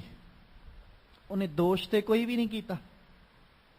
ਉਹਨੇ ਕਿਸੇ ਨੂੰ ਮਾੜਾ ਚੰਗਾ ਆਖਿਆ, ਉਹਨੇ ਕਿਸੇ ਨਾਲ ਵਧੀਕੀ ਕੀਤੀ, ਉਹਨੇ ਕਿਸੇ ਨੂੰ ਅਪਸ਼ਬਦ ਬੋਲੇ, ਉਹਨੇ ਕਿਸੇ ਨੂੰ ਲੁੱਟਿਆ, ਕਿਸੇ ਤੋਂ ਕੁਝ ਖੋਇਆ, ਕੁਝ ਨਹੀਂ। ਉਹ ਨਿਦੋਸ਼ਾ ਮਾਰੀ ਹੈ। ਉਹਦਾ ਦੋਸ਼ ਕੋਈ ਨਹੀਂ, ਉਹ ਨਿਦੋਸ਼ਾ ਹੀ ਮਾਰ ਖਾਦੀ ਜਾਂਦਾ, ਸਾਰਾ ਦਿਨ ਖਾਂਦਾ। ਤੇ ਮਨ ਇਹ ਸੋਚ ਰਿਹਾ ਵੀ ਜੇ ਉਹ ਨਿਦੋਸ਼ੇ ਦਾ ਆਹ ਹਾਲ ਹੈ ਤੇ ਮੈਂ ਤੇ ਦੋਸ਼ੀ ਹਾਂ। ਹਮ ਦੋਸ਼ਾਂ ਦਾ ਕਿਆ ਹਾਲ। ਤੇ ਫਿਰ ਸਾਡੇ ਦੋਸ਼ੀਆਂ ਦਾ ਕੀ ਬਣੇਗਾ ਜੇ ਨਿਦੋਸ਼ਾ ਇਸ ਢੰਗ ਨਾਲ ਮਾਰਿਆ ਜਾਂਦਾ ਹੈ। ਐਵੇਂ ਨਹੀਂ ਬਾਬੇ ਨੇ, ਸਤਿਗੁਰੂ ਨੇ ਬਾਣੀ 'ਚ ਕਹਿਤਾ ਸੀ, ਅਸੀਂ ਖਤੇ ਬਹੁਤ ਕਮਾਵੰਦੇ ਅੰਤ ਨਾ ਪਾਰਾਵਾਰ, ਹਰ ਕਿਰਪਾ ਕਰਕੇ ਬਖਸ਼ ਲੈ ਹੋ ਹਮ ਪਾਪੀ ਵੱਡ ਗੁਨਾਹਗਾਰ। ਕਿਉਂਕਿ ਅਸੀਂ ਦੋਸ਼ੀ ਹਾਂ। ਤੇ ਖਿਆਲ ਕਰਿਓ, ਰੱਬ ਦੀਆਂ ਨਜ਼ਰਾਂ 'ਚ ਕੋਈ ਐਸਾ ਟਾਵਾਂ ਹੀ ਹੋਏਗਾ ਜਿਹੜਾ ਦੋਸ਼ੀ ਨਹੀਂ ਹੋਏਗਾ। ਨਹੀਂ, ਹਰ ਬੰਦਾ ਦੋਸ਼ੀ ਹੈ। ਕੋਈ ਵਿਰਲਾ ਹੀ ਹੈ ਜਿਹੜਾ ਰੱਬ ਦੀਆਂ ਨਜ਼ਰਾਂ 'ਚ ਦੋਸ਼ੀ ਨਹੀਂ। ਕਿਉਂਕਿ ਅੱਜ ਦੇ ਸੰਸਾਰ 'ਚ, ਅੱਜ ਦੇ ਸਮਾਜ 'ਚ, ਮੁਆਫ ਕਰਿਓ ਬਚਨ ਵਰਤਨ ਲੱਗਿਆ, ਕੋਈ ਦੁੱਧ ਧੋਤਾ ਨਹੀਂ ਜੇ, ਸਾਰੇ ਹੀ ਦੋਸ਼ੀ ਆ। ਬਸ ਇੰਨਾ ਕਿਸੇ ਦੇ ਕੀਤੇ ਹੋਏ ਗੁਨਾਹ ਛਪ ਗਏ, ਸਮਾਜ ਦੇ ਸਾਹਮਣੇ ਆ ਗਏ, ਤੇ ਕਿਸੇ ਦੇ ਕੀਤੇ ਗੁਨਾਹ ਛੁਪ ਗਏ, ਦੁਨੀਆ ਦੇ ਸਾਹਮਣੇ ਨਹੀਂ ਆਏ, ਪਰ ਰੱਬ ਦੀਆਂ ਨਜ਼ਰਾਂ 'ਚ ਸਾਰੇ ਦੋਸ਼ੀ ਆ। ਤੇ ਬਾਬਾ ਫਰੀਦ ਜੀ ਕਹਿੰਦੇ ਵੀ ਨਿਰਦੋਸ਼ ਘੜਿਆਲ ਦਾ ਹਾਲ ਤੂੰ ਵੇਖ ਮਨਾ ਕੀ ਹੋ ਰਿਹਾ। ਇੱਕ ਬੰਦਾ ਆਉਂਦਾ, ਉਹਨੇ ਇੱਕ ਵਾਰੀ ਵਜਾਇਆ, ਦੂਜਾ ਆਇਆ ਉਹਨੇ 2 ਵਾਰੀ ਵਜਾਇਆ, ਤੀਜਾ ਆਇਆ ਉਹਨੇ 3 ਵਾਰੀ ਵਜਾ ਲਿਆ, ਚੌਥਾ ਆਇਆ ਉਹ ਵਜਾਈ ਜਾਂਦਾ। ਕੁਝ ਕੁ ਚਿਰ ਵਜਾਉਂਦਾ ਰਿਹਾ, ਅੱਧਾ ਪੌਣਾ ਘੰਟਾ ਵਜਾਉਣ ਤੋਂ ਬਾਅਦ ਫਿਰ 5ਵਾਂ ਬੰਦਾ ਆ ਗਿਆ, ਉਹਨੇ ਆ ਕੇ ਘੜਿਆਲ ਹੋਰ ਵਜਾਉਣਾ ਸ਼ੁਰੂ ਕਰਤਾ। ਉਹ ਬੜੀ ਬੇਰਹਿਮੀ ਨਾਲ ਵਜਾ ਰਿਹਾ। ਉਹ ਨਿਰਦੋਸ਼ ਹੈ, ਉਹਦਾ ਕੋਈ ਦੋਸ਼ ਨਹੀਂ। ਤੇ ਤੂੰ ਆਪਣੇ ਵੱਲ ਝਾਤ ਮਾਰ ਕੇ ਵੇਖ ਵੀ ਰੱਬ ਨੇ ਜਦੋਂ ਤੇਰੇ ਨਾਲ ਲੇਖਾ ਕੀਤਾ ਤੇ ਤੂੰ ਵਿਸ ਗੰਦਲਾਂ ਖਾਧੀਆਂ ਨੇ, ਤੇ ਜਿੱਦਣ ਉਹਨੇ ਲੇਖਾ ਮੰਗਿਆ ਤੂੰ ਹੰਡ ਕੇ ਤੇ ਸਮ ਕੇ ਸਮਾਂ ਲੰਘਾਇਆ। ਉਹਨੇ ਲੇਖਾ ਮੰਗਣਾ ਤੇ ਤੇਰੇ ਦੋਸ਼ ਉੱਥੇ ਨਹੀਂ ਛੁਪਣੇ, ਉੱਥੇ ਤੇ ਛੁਪਣੇ ਹੀ ਨੇ, ਉੱਥੇ ਤੇ ਸਾਹਮਣੇ ਹੀ ਆਉਣੇ ਨੇ। ਉੱਥੇ ਨਹੀਂ ਕਿਸੇ ਦੇ ਦੋਸ਼ ਲੁਕਣਗੇ। ਐਵੇਂ ਨਹੀਂ ਸਤਿਗੁਰੂ ਪਾਤਸ਼ਾਹ ਜੀ ਨੇ ਬਾਣੀ ਦੇ ਵਿੱਚ ਆਖਿਆ, ਮਾਨਸਾ ਕਿਆ ਦੀ ਬਾਣੋ ਕੋਈ ਨਸ ਭੱਜ ਨਿਕਲੇ, ਹਰ ਕਹਿ ਦੀ ਬਾਣੋ ਕੋਈ ਕਿੱਥੇ ਜਾਇਆ। ਜਿੱਦਣ ਸੱਜਣਾ ਰੱਬ ਨੇ ਕਚਹਿਰੀ ਲਾਈ ਨਾ, ਉਹ ਭੱਜਣ ਨਹੀਂ ਦਿੰਦਾ। ਫਿਰ ਆ ਦੁਨਿਆਵੀ ਕਚਹਿਰੀਆਂ ਜੋ ਤੇ ਕੋਈ ਕਿਸੇ ਪਾਸੇ ਨੂੰ ਨੱਸ ਜਾਂਦਾ, ਕੋਈ ਕਿਸੇ ਪਾਸੇ ਦੌੜ ਜਾਂਦਾ, ਕੋਈ ਧਨ ਦੇ ਕੇ ਆਪਣੇ ਆਪ ਨੂੰ ਬਚਾ ਲੈਂਦਾ, ਕੋਈ ਦੌਲਤ ਦੇ ਕੇ ਆਪਣੇ ਆਪ ਨੂੰ ਬਚਾ ਲੈਂਦਾ, ਕੋਈ ਛਲ ਕਰਕੇ ਫਰੇਬ ਕਰਕੇ ਆਪਣੇ ਆਪ ਨੂੰ ਬਚਾ ਲੈਂਦਾ, ਤੇ ਕੋਈ ਉਦਾਂ ਦੌੜ ਕੇ ਹੀ ਆਪਣਾ ਆਪਾ ਬਚਾ ਲੈਂਦਾ ਵੀ ਮੈਂ ਨਹੀਂ, ਮੈਂ ਹੱਥ ਹੀ ਨਹੀਂ ਆਉਣਾ, ਮੈਂ ਤੇ ਨਿਰਦੋਸ਼ ਹਾਂ। ਅਗਲਾ ਅੱਖਾਂ 'ਚ ਘੱਟਾ ਪਾ ਕੇ ਆਪਣੇ ਆਪ ਨੂੰ ਬਚਾ ਗਿਆ। ਪਰ ਸੱਜਣਾ ਜਿੱਦਣ ਰੱਬ ਦੀ ਕਚਹਿਰੀ ਲੱਗੀ, ਉੱਥੇ ਨਹੀਂ ਉਹ ਕੁਝ ਵੀ ਚੱਲਣਾ। ਉੱਥੇ ਨਾ ਅੱਖਾਂ 'ਚ ਕਿਸੇ ਦੀਆਂ ਘੱਟਾ ਪੈਣਾ, ਕਿਉਂਕਿ ਉੱਥੇ ਵਕੀਲ ਵੀ ਆਪ ਹੈ, ਉਹ ਜੱਜ ਵੀ ਆਪ ਹੈ, ਫੈਸਲਾ ਕਰਵਾਉਣ ਵਾਲਾ ਵੀ ਹੈ ਆਪ, ਫੈਸਲਾ ਸੁਣਾਉਣ ਵਾਲਾ ਵੀ ਆਪ, ਤੇ ਸਜ਼ਾ ਦੇਣ ਵਾਲਾ ਵੀ ਆਪ। ਕਿੱਥੋਂ ਬਚੇਗਾ? ਇੱਥੇ ਤੇ ਫੈਸਲਾ ਕਰਵਾਉਣ ਵਾਲਾ ਇੱਕ, ਫੈਸਲਾ ਦੇਣ ਵਾਲਾ ਦੂਜਾ, ਸਜ਼ਾ ਦੇਣ ਵਾਲਾ ਤੀਜਾ। ਫੈਸਲਾ ਕਰਵਾਉਣ ਵਾਲਾ ਨਹੀਂ ਵਿਕਿਆ, ਫੈਸਲਾ ਕਰਨ ਵਾਲਾ ਵਿਕ ਜਾਏਗਾ। ਫੈਸਲਾ ਕਰਵਾਉਣ ਵਾਲਾ ਨਹੀਂ ਵੇਖਿਆ, ਕਰਨ ਵਾਲਾ ਵੀ ਨਹੀਂ ਵੇਖਿਆ, ਸਜ਼ਾ ਦੇਣ ਵਾਲਾ ਵੇਖ ਜਾਏਗਾ। ਇੱਕ ਨੇ ਤੇ ਵੇਖ ਹੀ ਜਾਣਾ ਨਾ ਤਿੰਨਾਂ ਚੋਂ। ਤੇ ਉੱਥੇ ਰੱਬ ਹੀ ਹੈ, ਤਿੰਨਾਂ ਰੂਪਾਂ 'ਚ ਆਪ ਹੀ ਬੈਠਾ। ਫੈਸਲਾ ਕਰਵਾਉਣ ਵਾਲਾ ਵੀ ਮਤਲਬ ਵਕੀਲ ਵੀ, ਫੈਸਲਾ ਕਰਨ ਵਾਲਾ ਜੱਜ ਵੀ, ਤੇ ਸਜ਼ਾ ਦੇਣ ਵਾਲਾ ਆਪ ਹੀ ਹੈ। ਉਹ ਉੱਥੇ ਕਿਹਨੂੰ ਰਿਸ਼ਵਤ ਦੇਏਗਾ ਤੇ ਕਿਹਨੂੰ ਖਰੀਦੇਗਾ, ਕਿਹਨੂੰ ਵੱਡੀ ਦੇਏਗਾ? ਉੱਥੇ ਨਹੀਂ ਉਹ ਕੁਝ ਵੀ ਚੱਲਣਾ। ਤੇ ਜਿੱਦਣ ਰੱਬ ਦੀ ਕਚਹਿਰੀ ਲੱਗਦੀ ਨਾ, ਫਿਰ ਸਾਰੇ ਕੀਤੇ ਕਰਮ ਅੱਗੇ ਆਉਂਦੇ। ਫਿਰ ਬੰਦਾ ਹੱਥ ਜੋੜ ਜੋੜ ਕੁਰਲਾ ਮਾਫੀਆਂ ਮੰਗਦਾ ਵੀ ਰੱਬਾ ਹੁਣ ਬਖਸ਼ ਲਾ। ਤੇ ਉਦੋਂ ਰੱਬ ਵੀ ਕਹਿੰਦਾ ਸੱਜਣਾ ਬੜਾ ਸਮਝਾਇਆ ਸੀ ਤੈਨੂੰ, ਪਰ ਤੂੰ ਨਹੀਂ ਮੰਨਿਆ, ਤੂੰ ਮੰਨਿਆ ਨਹੀਂ। ਤੈਨੂੰ ਬੜਾ ਰੋਕਿਆ ਸੀ ਵੀ ਕੋਈ ਚੰਗਾ ਕੰਮ ਕਰ ਲਾ, ਪਰ ਉਦੋਂ ਤੇ ਤੂੰ ਆਪਣੇ ਆਪ ਨੂੰ ਹੀ ਰੱਬ ਮੰਨਦਾ ਰਿਹਾ। ਤੇ ਬਾਬਾ ਫਰੀਦ ਜੀ ਕਹਿੰਦੇ ਉਹ ਘੜਿਆਲ ਦੀ ਹਾਲਤ ਵੇਖ, ਉਹ ਨਿਰਦੋਸ਼ਾ ਮਾਰੀ ਐ ਹਮ ਦੋਸ਼ਾਂ ਦਾ ਕਿਆ ਹਾਲ। ਤੂੰ ਆਪਣੇ ਵੱਲ ਝਾਤ ਮਾਰ ਕੇ ਵੇਖ ਸਾਡਾ ਹਾਲ ਕੀ ਹੋਵੇਗਾ। ਘੜੀਏ ਘੜੀਏ ਮਾਰੀਐ ਪਹਿਰੀ ਲਹਿ ਸਜਾਏ। ਫਿਰ ਉਹ ਘੜਿਆਲ ਦੀ ਹਾਲਤ ਦੱਸੀ ਕੀ ਹੁੰਦੀ ਹੈ। ਘੜੀਏ ਘੜੀਏ ਮਾਰੀਐ, ਘੜੀ ਘੜੀ ਬਾਅਦ ਉਹਨੂੰ ਮਾਰਿਆ ਜਾਂਦਾ। ਇੱਕ ਕਲੌਕ ਹੈ ਘਰ 'ਚ ਟੰਗਿਆ, ਅਲਾਰਮ ਵੱਜਦਾ ਉਹਦੇ ਤੇ, ਘੰਟੇ ਬਾਅਦ ਵੱਜਦਾ। ਅੱਧੇ ਘੰਟੇ ਬਾਅਦ ਅਲਰਟ ਦੀ ਇੱਕ ਨਿੱਕੀ ਜਿਹੀ ਬੈਲ ਮਾਰਦਾ ਵੀ ਅੱਧਾ ਘੰਟਾ ਲੰਘ ਗਿਆ। ਫਿਰ ਘੰਟਾ ਜਦੋਂ ਲੰਘ ਜਾਂਦਾ, ਗੁਜ਼ਰ ਜਾਂਦਾ, ਫਿਰ ਉਹ ਜਿੰਨੇ ਵੱਜੇ ਹੁੰਦੇ ਉਨੀ ਵਾਰੀ ਉਹ ਵੱਜਦਾ, ਬਾਰ-ਬਾਰ ਚੱਲਦਾ। ਉਹ ਘੜੀਏ ਘੜੀਏ ਮਾਰੀਐ। ਬਾਬਾ ਫਰੀਦ ਜੀ ਕਹਿੰਦੇ ਘੜਿਆਲ ਜਿਹੜਾ ਨਾ ਉਹਨੂੰ ਘੜੀ ਘੜੀ ਬਾਅਦ ਮਾਰਿਆ ਜਾਂਦਾ, ਵਜਾਇਆ ਜਾਂਦਾ ਉਹਨੂੰ। ਪਹਿਰੀ ਲਹਿ ਸਜਾਏ, ਉਹ ਅੱਠੇ ਪਹਿਰ ਵਿਚਾਰੇ ਨੂੰ ਸਜ਼ਾ ਦਿੱਤੀ ਜਾਂਦੀ। ਉਹਦਾ ਦੋਸ਼ ਕੋਈ ਨਹੀਂ ਹੈ, ਨਿਰਦੋਸ਼ਾ ਹੀ ਉਹਦਾ ਦੋਸ਼ ਕੋਈ ਨਹੀਂ ਹੈ। ਉਹਦਾ ਦੋਸ਼ ਇਹ ਕਹਿ ਸਕਦੇ ਹਾਂ ਵੀ ਉਹ ਘੜਿਆਲ ਹੈ, ਬਸ ਉਹਦਾ ਆਹ ਦੋਸ਼ ਹੈ ਵੀ ਉਹ ਘੜਿਆਲ ਬਣਿਆ। ਜਿਹੜਾ ਮੈਟੀਰੀਅਲ ਸੀ, ਉਸ ਮੈਟੀਰੀਅਲ ਦੀਆਂ ਹੋਰ ਵੀ ਕਈ ਚੀਜ਼ਾਂ ਬਣੀਆਂ, ਪਰ ਉਸੇ ਮੈਟੀਰੀਅਲ ਦਾ ਘੜਿਆਲ ਵੀ ਬਣਿਆ। ਤੇ ਉਹਦਾ ਘੜਿਆਲ ਬਣਨਾ ਹੀ ਇੱਕ ਦੋਸ਼ ਸੀ। ਉਹਨੂੰ ਹੁਣ ਘੜੀ ਘੜੀ ਬਾਅਦ ਮਾਰਿਆ ਜਾ ਰਿਹਾ। ਪੈਰ ਅੱਠੇ ਪੈਰ ਉਹਨੂੰ ਸਜ਼ਾ ਦਿੱਤੀ ਜਾਂਦੀ, ਦਿਨੇ ਵੀ ਸਜ਼ਾ, ਰਾਤ ਨੂੰ ਵੀ। ਕਲੌਕ ਜਿਹੜਾ ਹੈ ਰਾਤ ਨੂੰ ਬੰਦ ਤਾਂ ਨਹੀਂ ਹੋ ਜਾਂਦਾ, ਉਹਦਾ ਅਲਾਰਮ ਰਾਤ ਨੂੰ ਵੀ ਤੇ ਵੱਜਦਾ ਹੀ ਹੈ ਨਾ। ਉਸੇ ਤਰ੍ਹਾਂ ਹੀ ਜਿਵੇਂ ਸਾਰਾ ਦਿਨ ਵੱਜਦਾ, ਅੱਧੇ ਘੰਟੇ ਬਾਅਦ ਉਹਨੇ ਅਲਰਟ ਕਰਨਾ, ਫਿਰ ਘੰਟੇ ਬਾਅਦ ਉਹਨੇ ਬੈਲਾਂ ਮਾਰ ਕੇ ਫਿਰ ਦੱਸਣਾ ਵੀ ਇੰਨੇ ਵੱਜ ਗਏ ਭਾਈ, ਆ ਵੇਖ ਦਿਨ ਲੰਘਦਾ ਜਾ ਰਿਹਾ। ਉਹ ਐਵੇਂ ਨਹੀਂ ਕਿਸੇ ਨੇ ਬਣਾਇਆ, ਉਹ ਬੜੇ ਸੂਝਵਾਨ ਸਿਆਣੇ ਬੰਦੇ ਨੇ ਬਣਾਇਆ ਵੀ ਇਨਸਾਨ ਨੂੰ ਸ਼ਾਇਦ ਕਿਤੇ ਇਹ ਵੱਜਦੀ ਘੜੀ ਵੇਖ ਕੇ ਹੀ ਇਹਨੂੰ ਅੰਦਾਜ਼ਾ ਹੋ ਜਾਏ ਵੀ ਇੰਨੇ ਜ਼ਿੰਦਗੀ ਦਾ, ਇੰਨਾ ਅੱਜ ਦੇ ਦਿਨ ਦਾ ਸਮਾਂ ਲੰਘ ਗਿਆ ਤੇ ਹੁਣ ਹੀ ਜਾਗ ਪਾ ਮੈਂ ਕੁਝ ਕਰ ਲਾਂ। ਪਰ ਨਹੀਂ।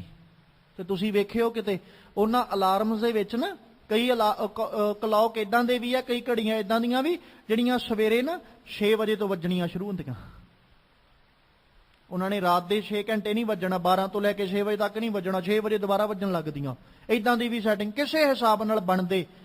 ਤੇ ਉਹ ਅਲਰਟ ਕਰ ਰਹੇ ਵੀ ਵੇਖ ਰਾਤ ਤੇ ਲੰਘ ਗਈ, ਹੁਣ ਉੱਠ ਪਾ, 6 ਵੱਜ ਗਏ, ਹੁਣ ਤੇ ਉੱਠ ਪਾ। ਹਾਲਾਤ ਉਦਾਂ ਦੇ ਇਨਸਾਨ ਦੇ ਬਣ ਗਏ। ਤੇ ਬਾਬਾ ਫਰੀਦ ਜੀ ਕਹਿੰਦੇ ਵੇਖ ਸੱਜਣਾ, ਆ ਘੜਿਆਲ ਦੀ ਹਾਲਤ ਘੜੀਏ ਘੜੀਏ ਮਾਰੀ ਹੈ, ਪਹਿਰੀ ਲਹਿ ਸਜਾਏ। ਅੱਠੇ ਪਹਿਰ ਉਹਨੂੰ ਸਜ਼ਾ ਮਿਲ ਰਹੀ ਹੈ। ਸੋ ਹੇੜਾ ਘੜਿਆਲ ਜਿਉ ਦੁਖੀ ਰਹਿਣ ਵਿਹਾਏ।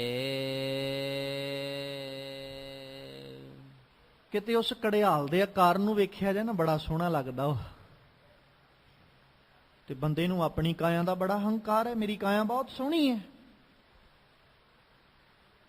ਕਹਿੰਦੇ ਉਹਦਾ ਹਾਲਤ ਇਹ ਸੀ, ਆਕਾਰ ਸੋਹਣਾ ਸੀ ਪਰ ਸਜ਼ਾ ਤੇ ਮਿਲੀ ਨਾ। ਸੋ ਹੇੜਾ ਘੜਿਆਲ ਜਿਉਂ, ਜਿਵੇਂ ਉਹਨੂੰ ਦੁੱਖ ਮਿਲਿਆ, ਦੁਖੀ ਰਹਿਣ ਵਿਹਾਏ। ਸੱਜਣਾ ਜੇ ਤੂੰ ਕੋਈ ਚੰਗਾ ਕੰਮ ਨਾ ਕੀਤਾ ਤੇ ਬਸ ਉਹ ਜੇ ਘੜਿਆਲ ਨਹੀਂ ਨਾ ਅਗਲਿਆਂ ਨੇ ਬਖਸ਼ਿਆ ਤੇ ਬਖਸ਼ਿਆ ਤੂੰ ਵੀ ਨਹੀਂ ਜਾਣਾ, ਕਿਉਂਕਿ ਤੇਰੀ ਵੀ ਉਮਰ ਰੂਪੀ ਰਾਤ ਸਾਰੀ ਦੁੱਖਾਂ 'ਚ ਹੀ ਲੰਘਣੀ ਜੇ ਕੋਈ ਚੰਗਾ ਕੰਮ ਤੂੰ ਨਾ ਕੀਤਾ।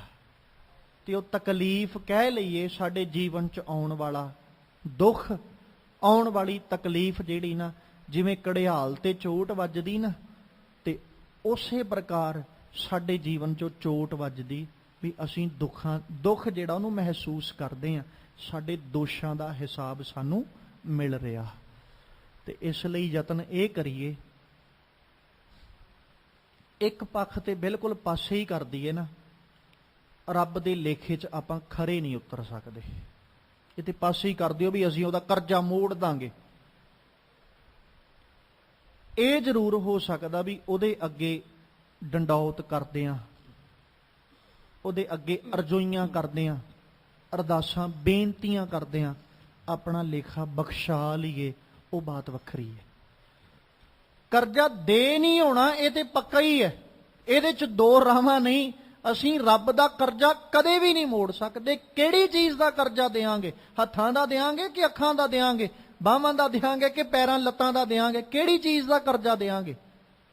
ਕਿਤੇ ਅੱਖ ਹੀ ਬਣਵਾਉਣ ਵਾਸਤੇ ਡਾਕਟਰ ਕੋਲ ਚਲੇ ਜਾਓ ਤੇ ਅਗਲਾ ਕੁਛ ਕਰੇ ਭਾਵੇਂ ਨਾ ਕਰੇ, ਹਜ਼ਾਰਾਂ ਰੁਪਇਆ ਸਾਡੇ ਕੋਲੋਂ ਲੈ ਲੈਂਦਾ। ਤੇ ਰੱਬ ਨੇ ਤੇ ਵੇਖਣ ਵਾਲੀਆਂ ਲਾਈਆਂ ਨੇ, ਕਿੰਨੇ ਕੁ ਪੈਸੇ ਦੇ ਕੇ ਆਏ ਅਸੀਂ ਗਿਣ ਉਹਨੂੰ, ਤੇ ਕਿਹੜੀ ਚੀਜ਼ ਦਾ ਲੇਖਾ ਦੇਵਾਂਗੇ ਉਹਨੂੰ? ਰੱਬ ਦੇ ਲੇਖੇ 'ਚ ਰੱਬ ਦਾ ਕਰਜ਼ਾ ਅਸੀਂ ਕਦੇ ਮੋੜ ਦਾਂਗੇ, ਇਹ ਹੋ ਹੀ ਨਹੀਂ ਸਕਦਾ। ਇਹ ਜ਼ਰੂਰ ਹੋ ਸਕਦਾ ਵੀ ਹੱਥ ਜੋੜ ਕੇ ਡੰਡੌਤ ਕਰਕੇ ਬੇਨਤੀ ਕਰਕੇ ਤਰਲਾ ਉਹਦੇ ਅੱਗੇ ਪਾ ਕੇ ਤੇ ਅਸੀਂ ਉਹਨੂੰ ਕਹਿ ਸਕੀਏ, ਲੇਖੇ ਕਤੇ ਨਾ ਛੂਟਈ, ਖਿਨ ਖਿਨ ਭੂਲਣ ਹਾਰ, ਬਖਸ਼ਣ ਹਾਰ ਬਖਸ਼ ਲੈ, ਨਾਨਕ ਪਾਰ ਉਤਾਰ। ਆ ਅਸੀਂ ਉਹਨੂੰ ਜ਼ਰੂਰ ਕਹਿ ਸਕਦੇ ਹਾਂ ਵੀ ਰੱਬਾ ਆਪ ਕਿਰਪਾ ਕਰਕੇ ਸਾਨੂੰ ਬਖਸ਼ ਲਾ, ਕਿਉਂਕਿ ਅਸੀਂ ਲੇਖਿਆਂ ਦੇ ਵਿੱਚ ਕਦੇ ਵੀ ਛੁੱਟ ਨਹੀਂ ਸਕਦੇ।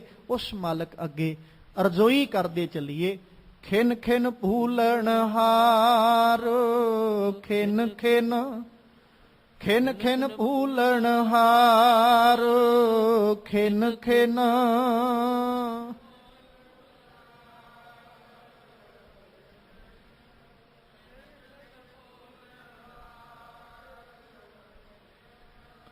ਖਿਨ ਖਿਨ ਭੂਲਣ ਹਾਰ, ਖਿਨ ਖਿਨ ਖਿਨ ਖਿਨ ਭੂਲਣ ਹਾਰ, ਖਿਨ ਖਿਨ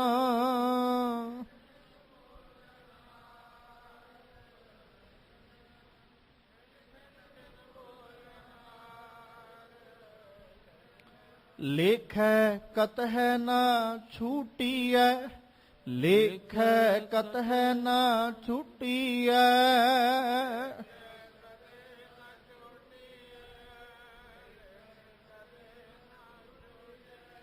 ਖਿਨ ਖਿਨ ਭੂਲਣ ਹਾਰ, ਖਿਨ ਖਿਨ ਖਿਨ ਖਿਨ ਭੂਲਣ ਹਾਰ, ਖਿਨ ਖਿਨ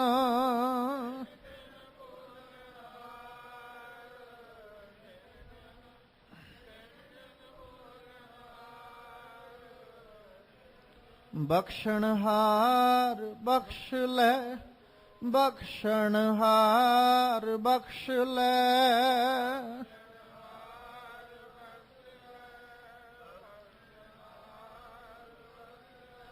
ਨਾਨਕ ਪਾਰ ਉਤਾਰ, ਨਾਨਕ ਪਾਰ ਉਤਾਰ,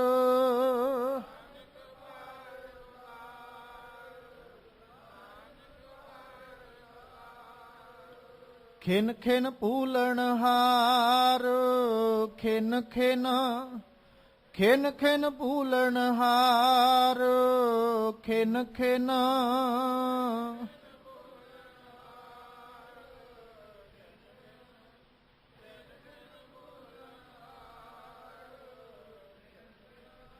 ਸਤਿਗੁਰੂ ਪਾਤਸ਼ਾਹ ਮਿਹਰ ਕਰਨ, ਸਾਡੇ ਸਭਨਾਂ ਦੇ ਸਿਰਾਂ ਉੱਤੇ ਮਿਹਰ ਭਰਿਆ ਹੱਥ ਰੱਖ ਕੇ ਆਪ ਮਾਲਕ ਪਾਤਸ਼ਾਹ ਬਖਸ਼ਣਹਾਰ ਬਣ ਕੇ ਸਾਡੀਆਂ ਸਭਨਾਂ ਦੀਆਂ ਜੀਵਨਾਂ ਵਿੱਚ ਕੀਤੀਆਂ ਭੁੱਲਾਂ ਬਖਸ਼ ਲੈਣ, ਤਾਂ ਜੋ ਸਾਡੇ ਇਹ ਲੋਕ ਸੁਖੀਏ ਪਰਲੋਕ ਸੁਹੇਲੇ, ਨਾਨਕ ਹਰ ਪ੍ਰਭ ਆਪੇ ਮੇਲੇ। ਹੋਈਆਂ ਬੇਅੰਤ ਭੁੱਲਾਂ ਦੀ ਖਿਮਾ ਬਖਸ਼ਣੀ। ਆਓ ਸਤਿਗੁਰਾਂ ਦੇ ਪਾਵਨ ਬਚਨ ਆਪਣੇ ਹਿਰਦੇ ਵਿੱਚ ਵਸਾ ਲਈਏ। ਘੜੀਏ ਘੜੀਏ ਮਾਰੀਐ,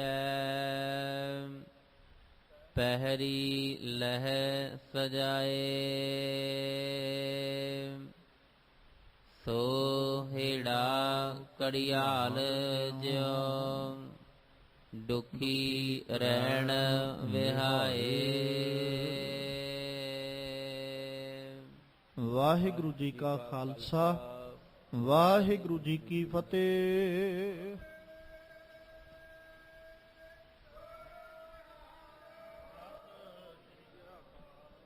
ਰਾਮ ਕਲੀ ਮਹੱਲਾ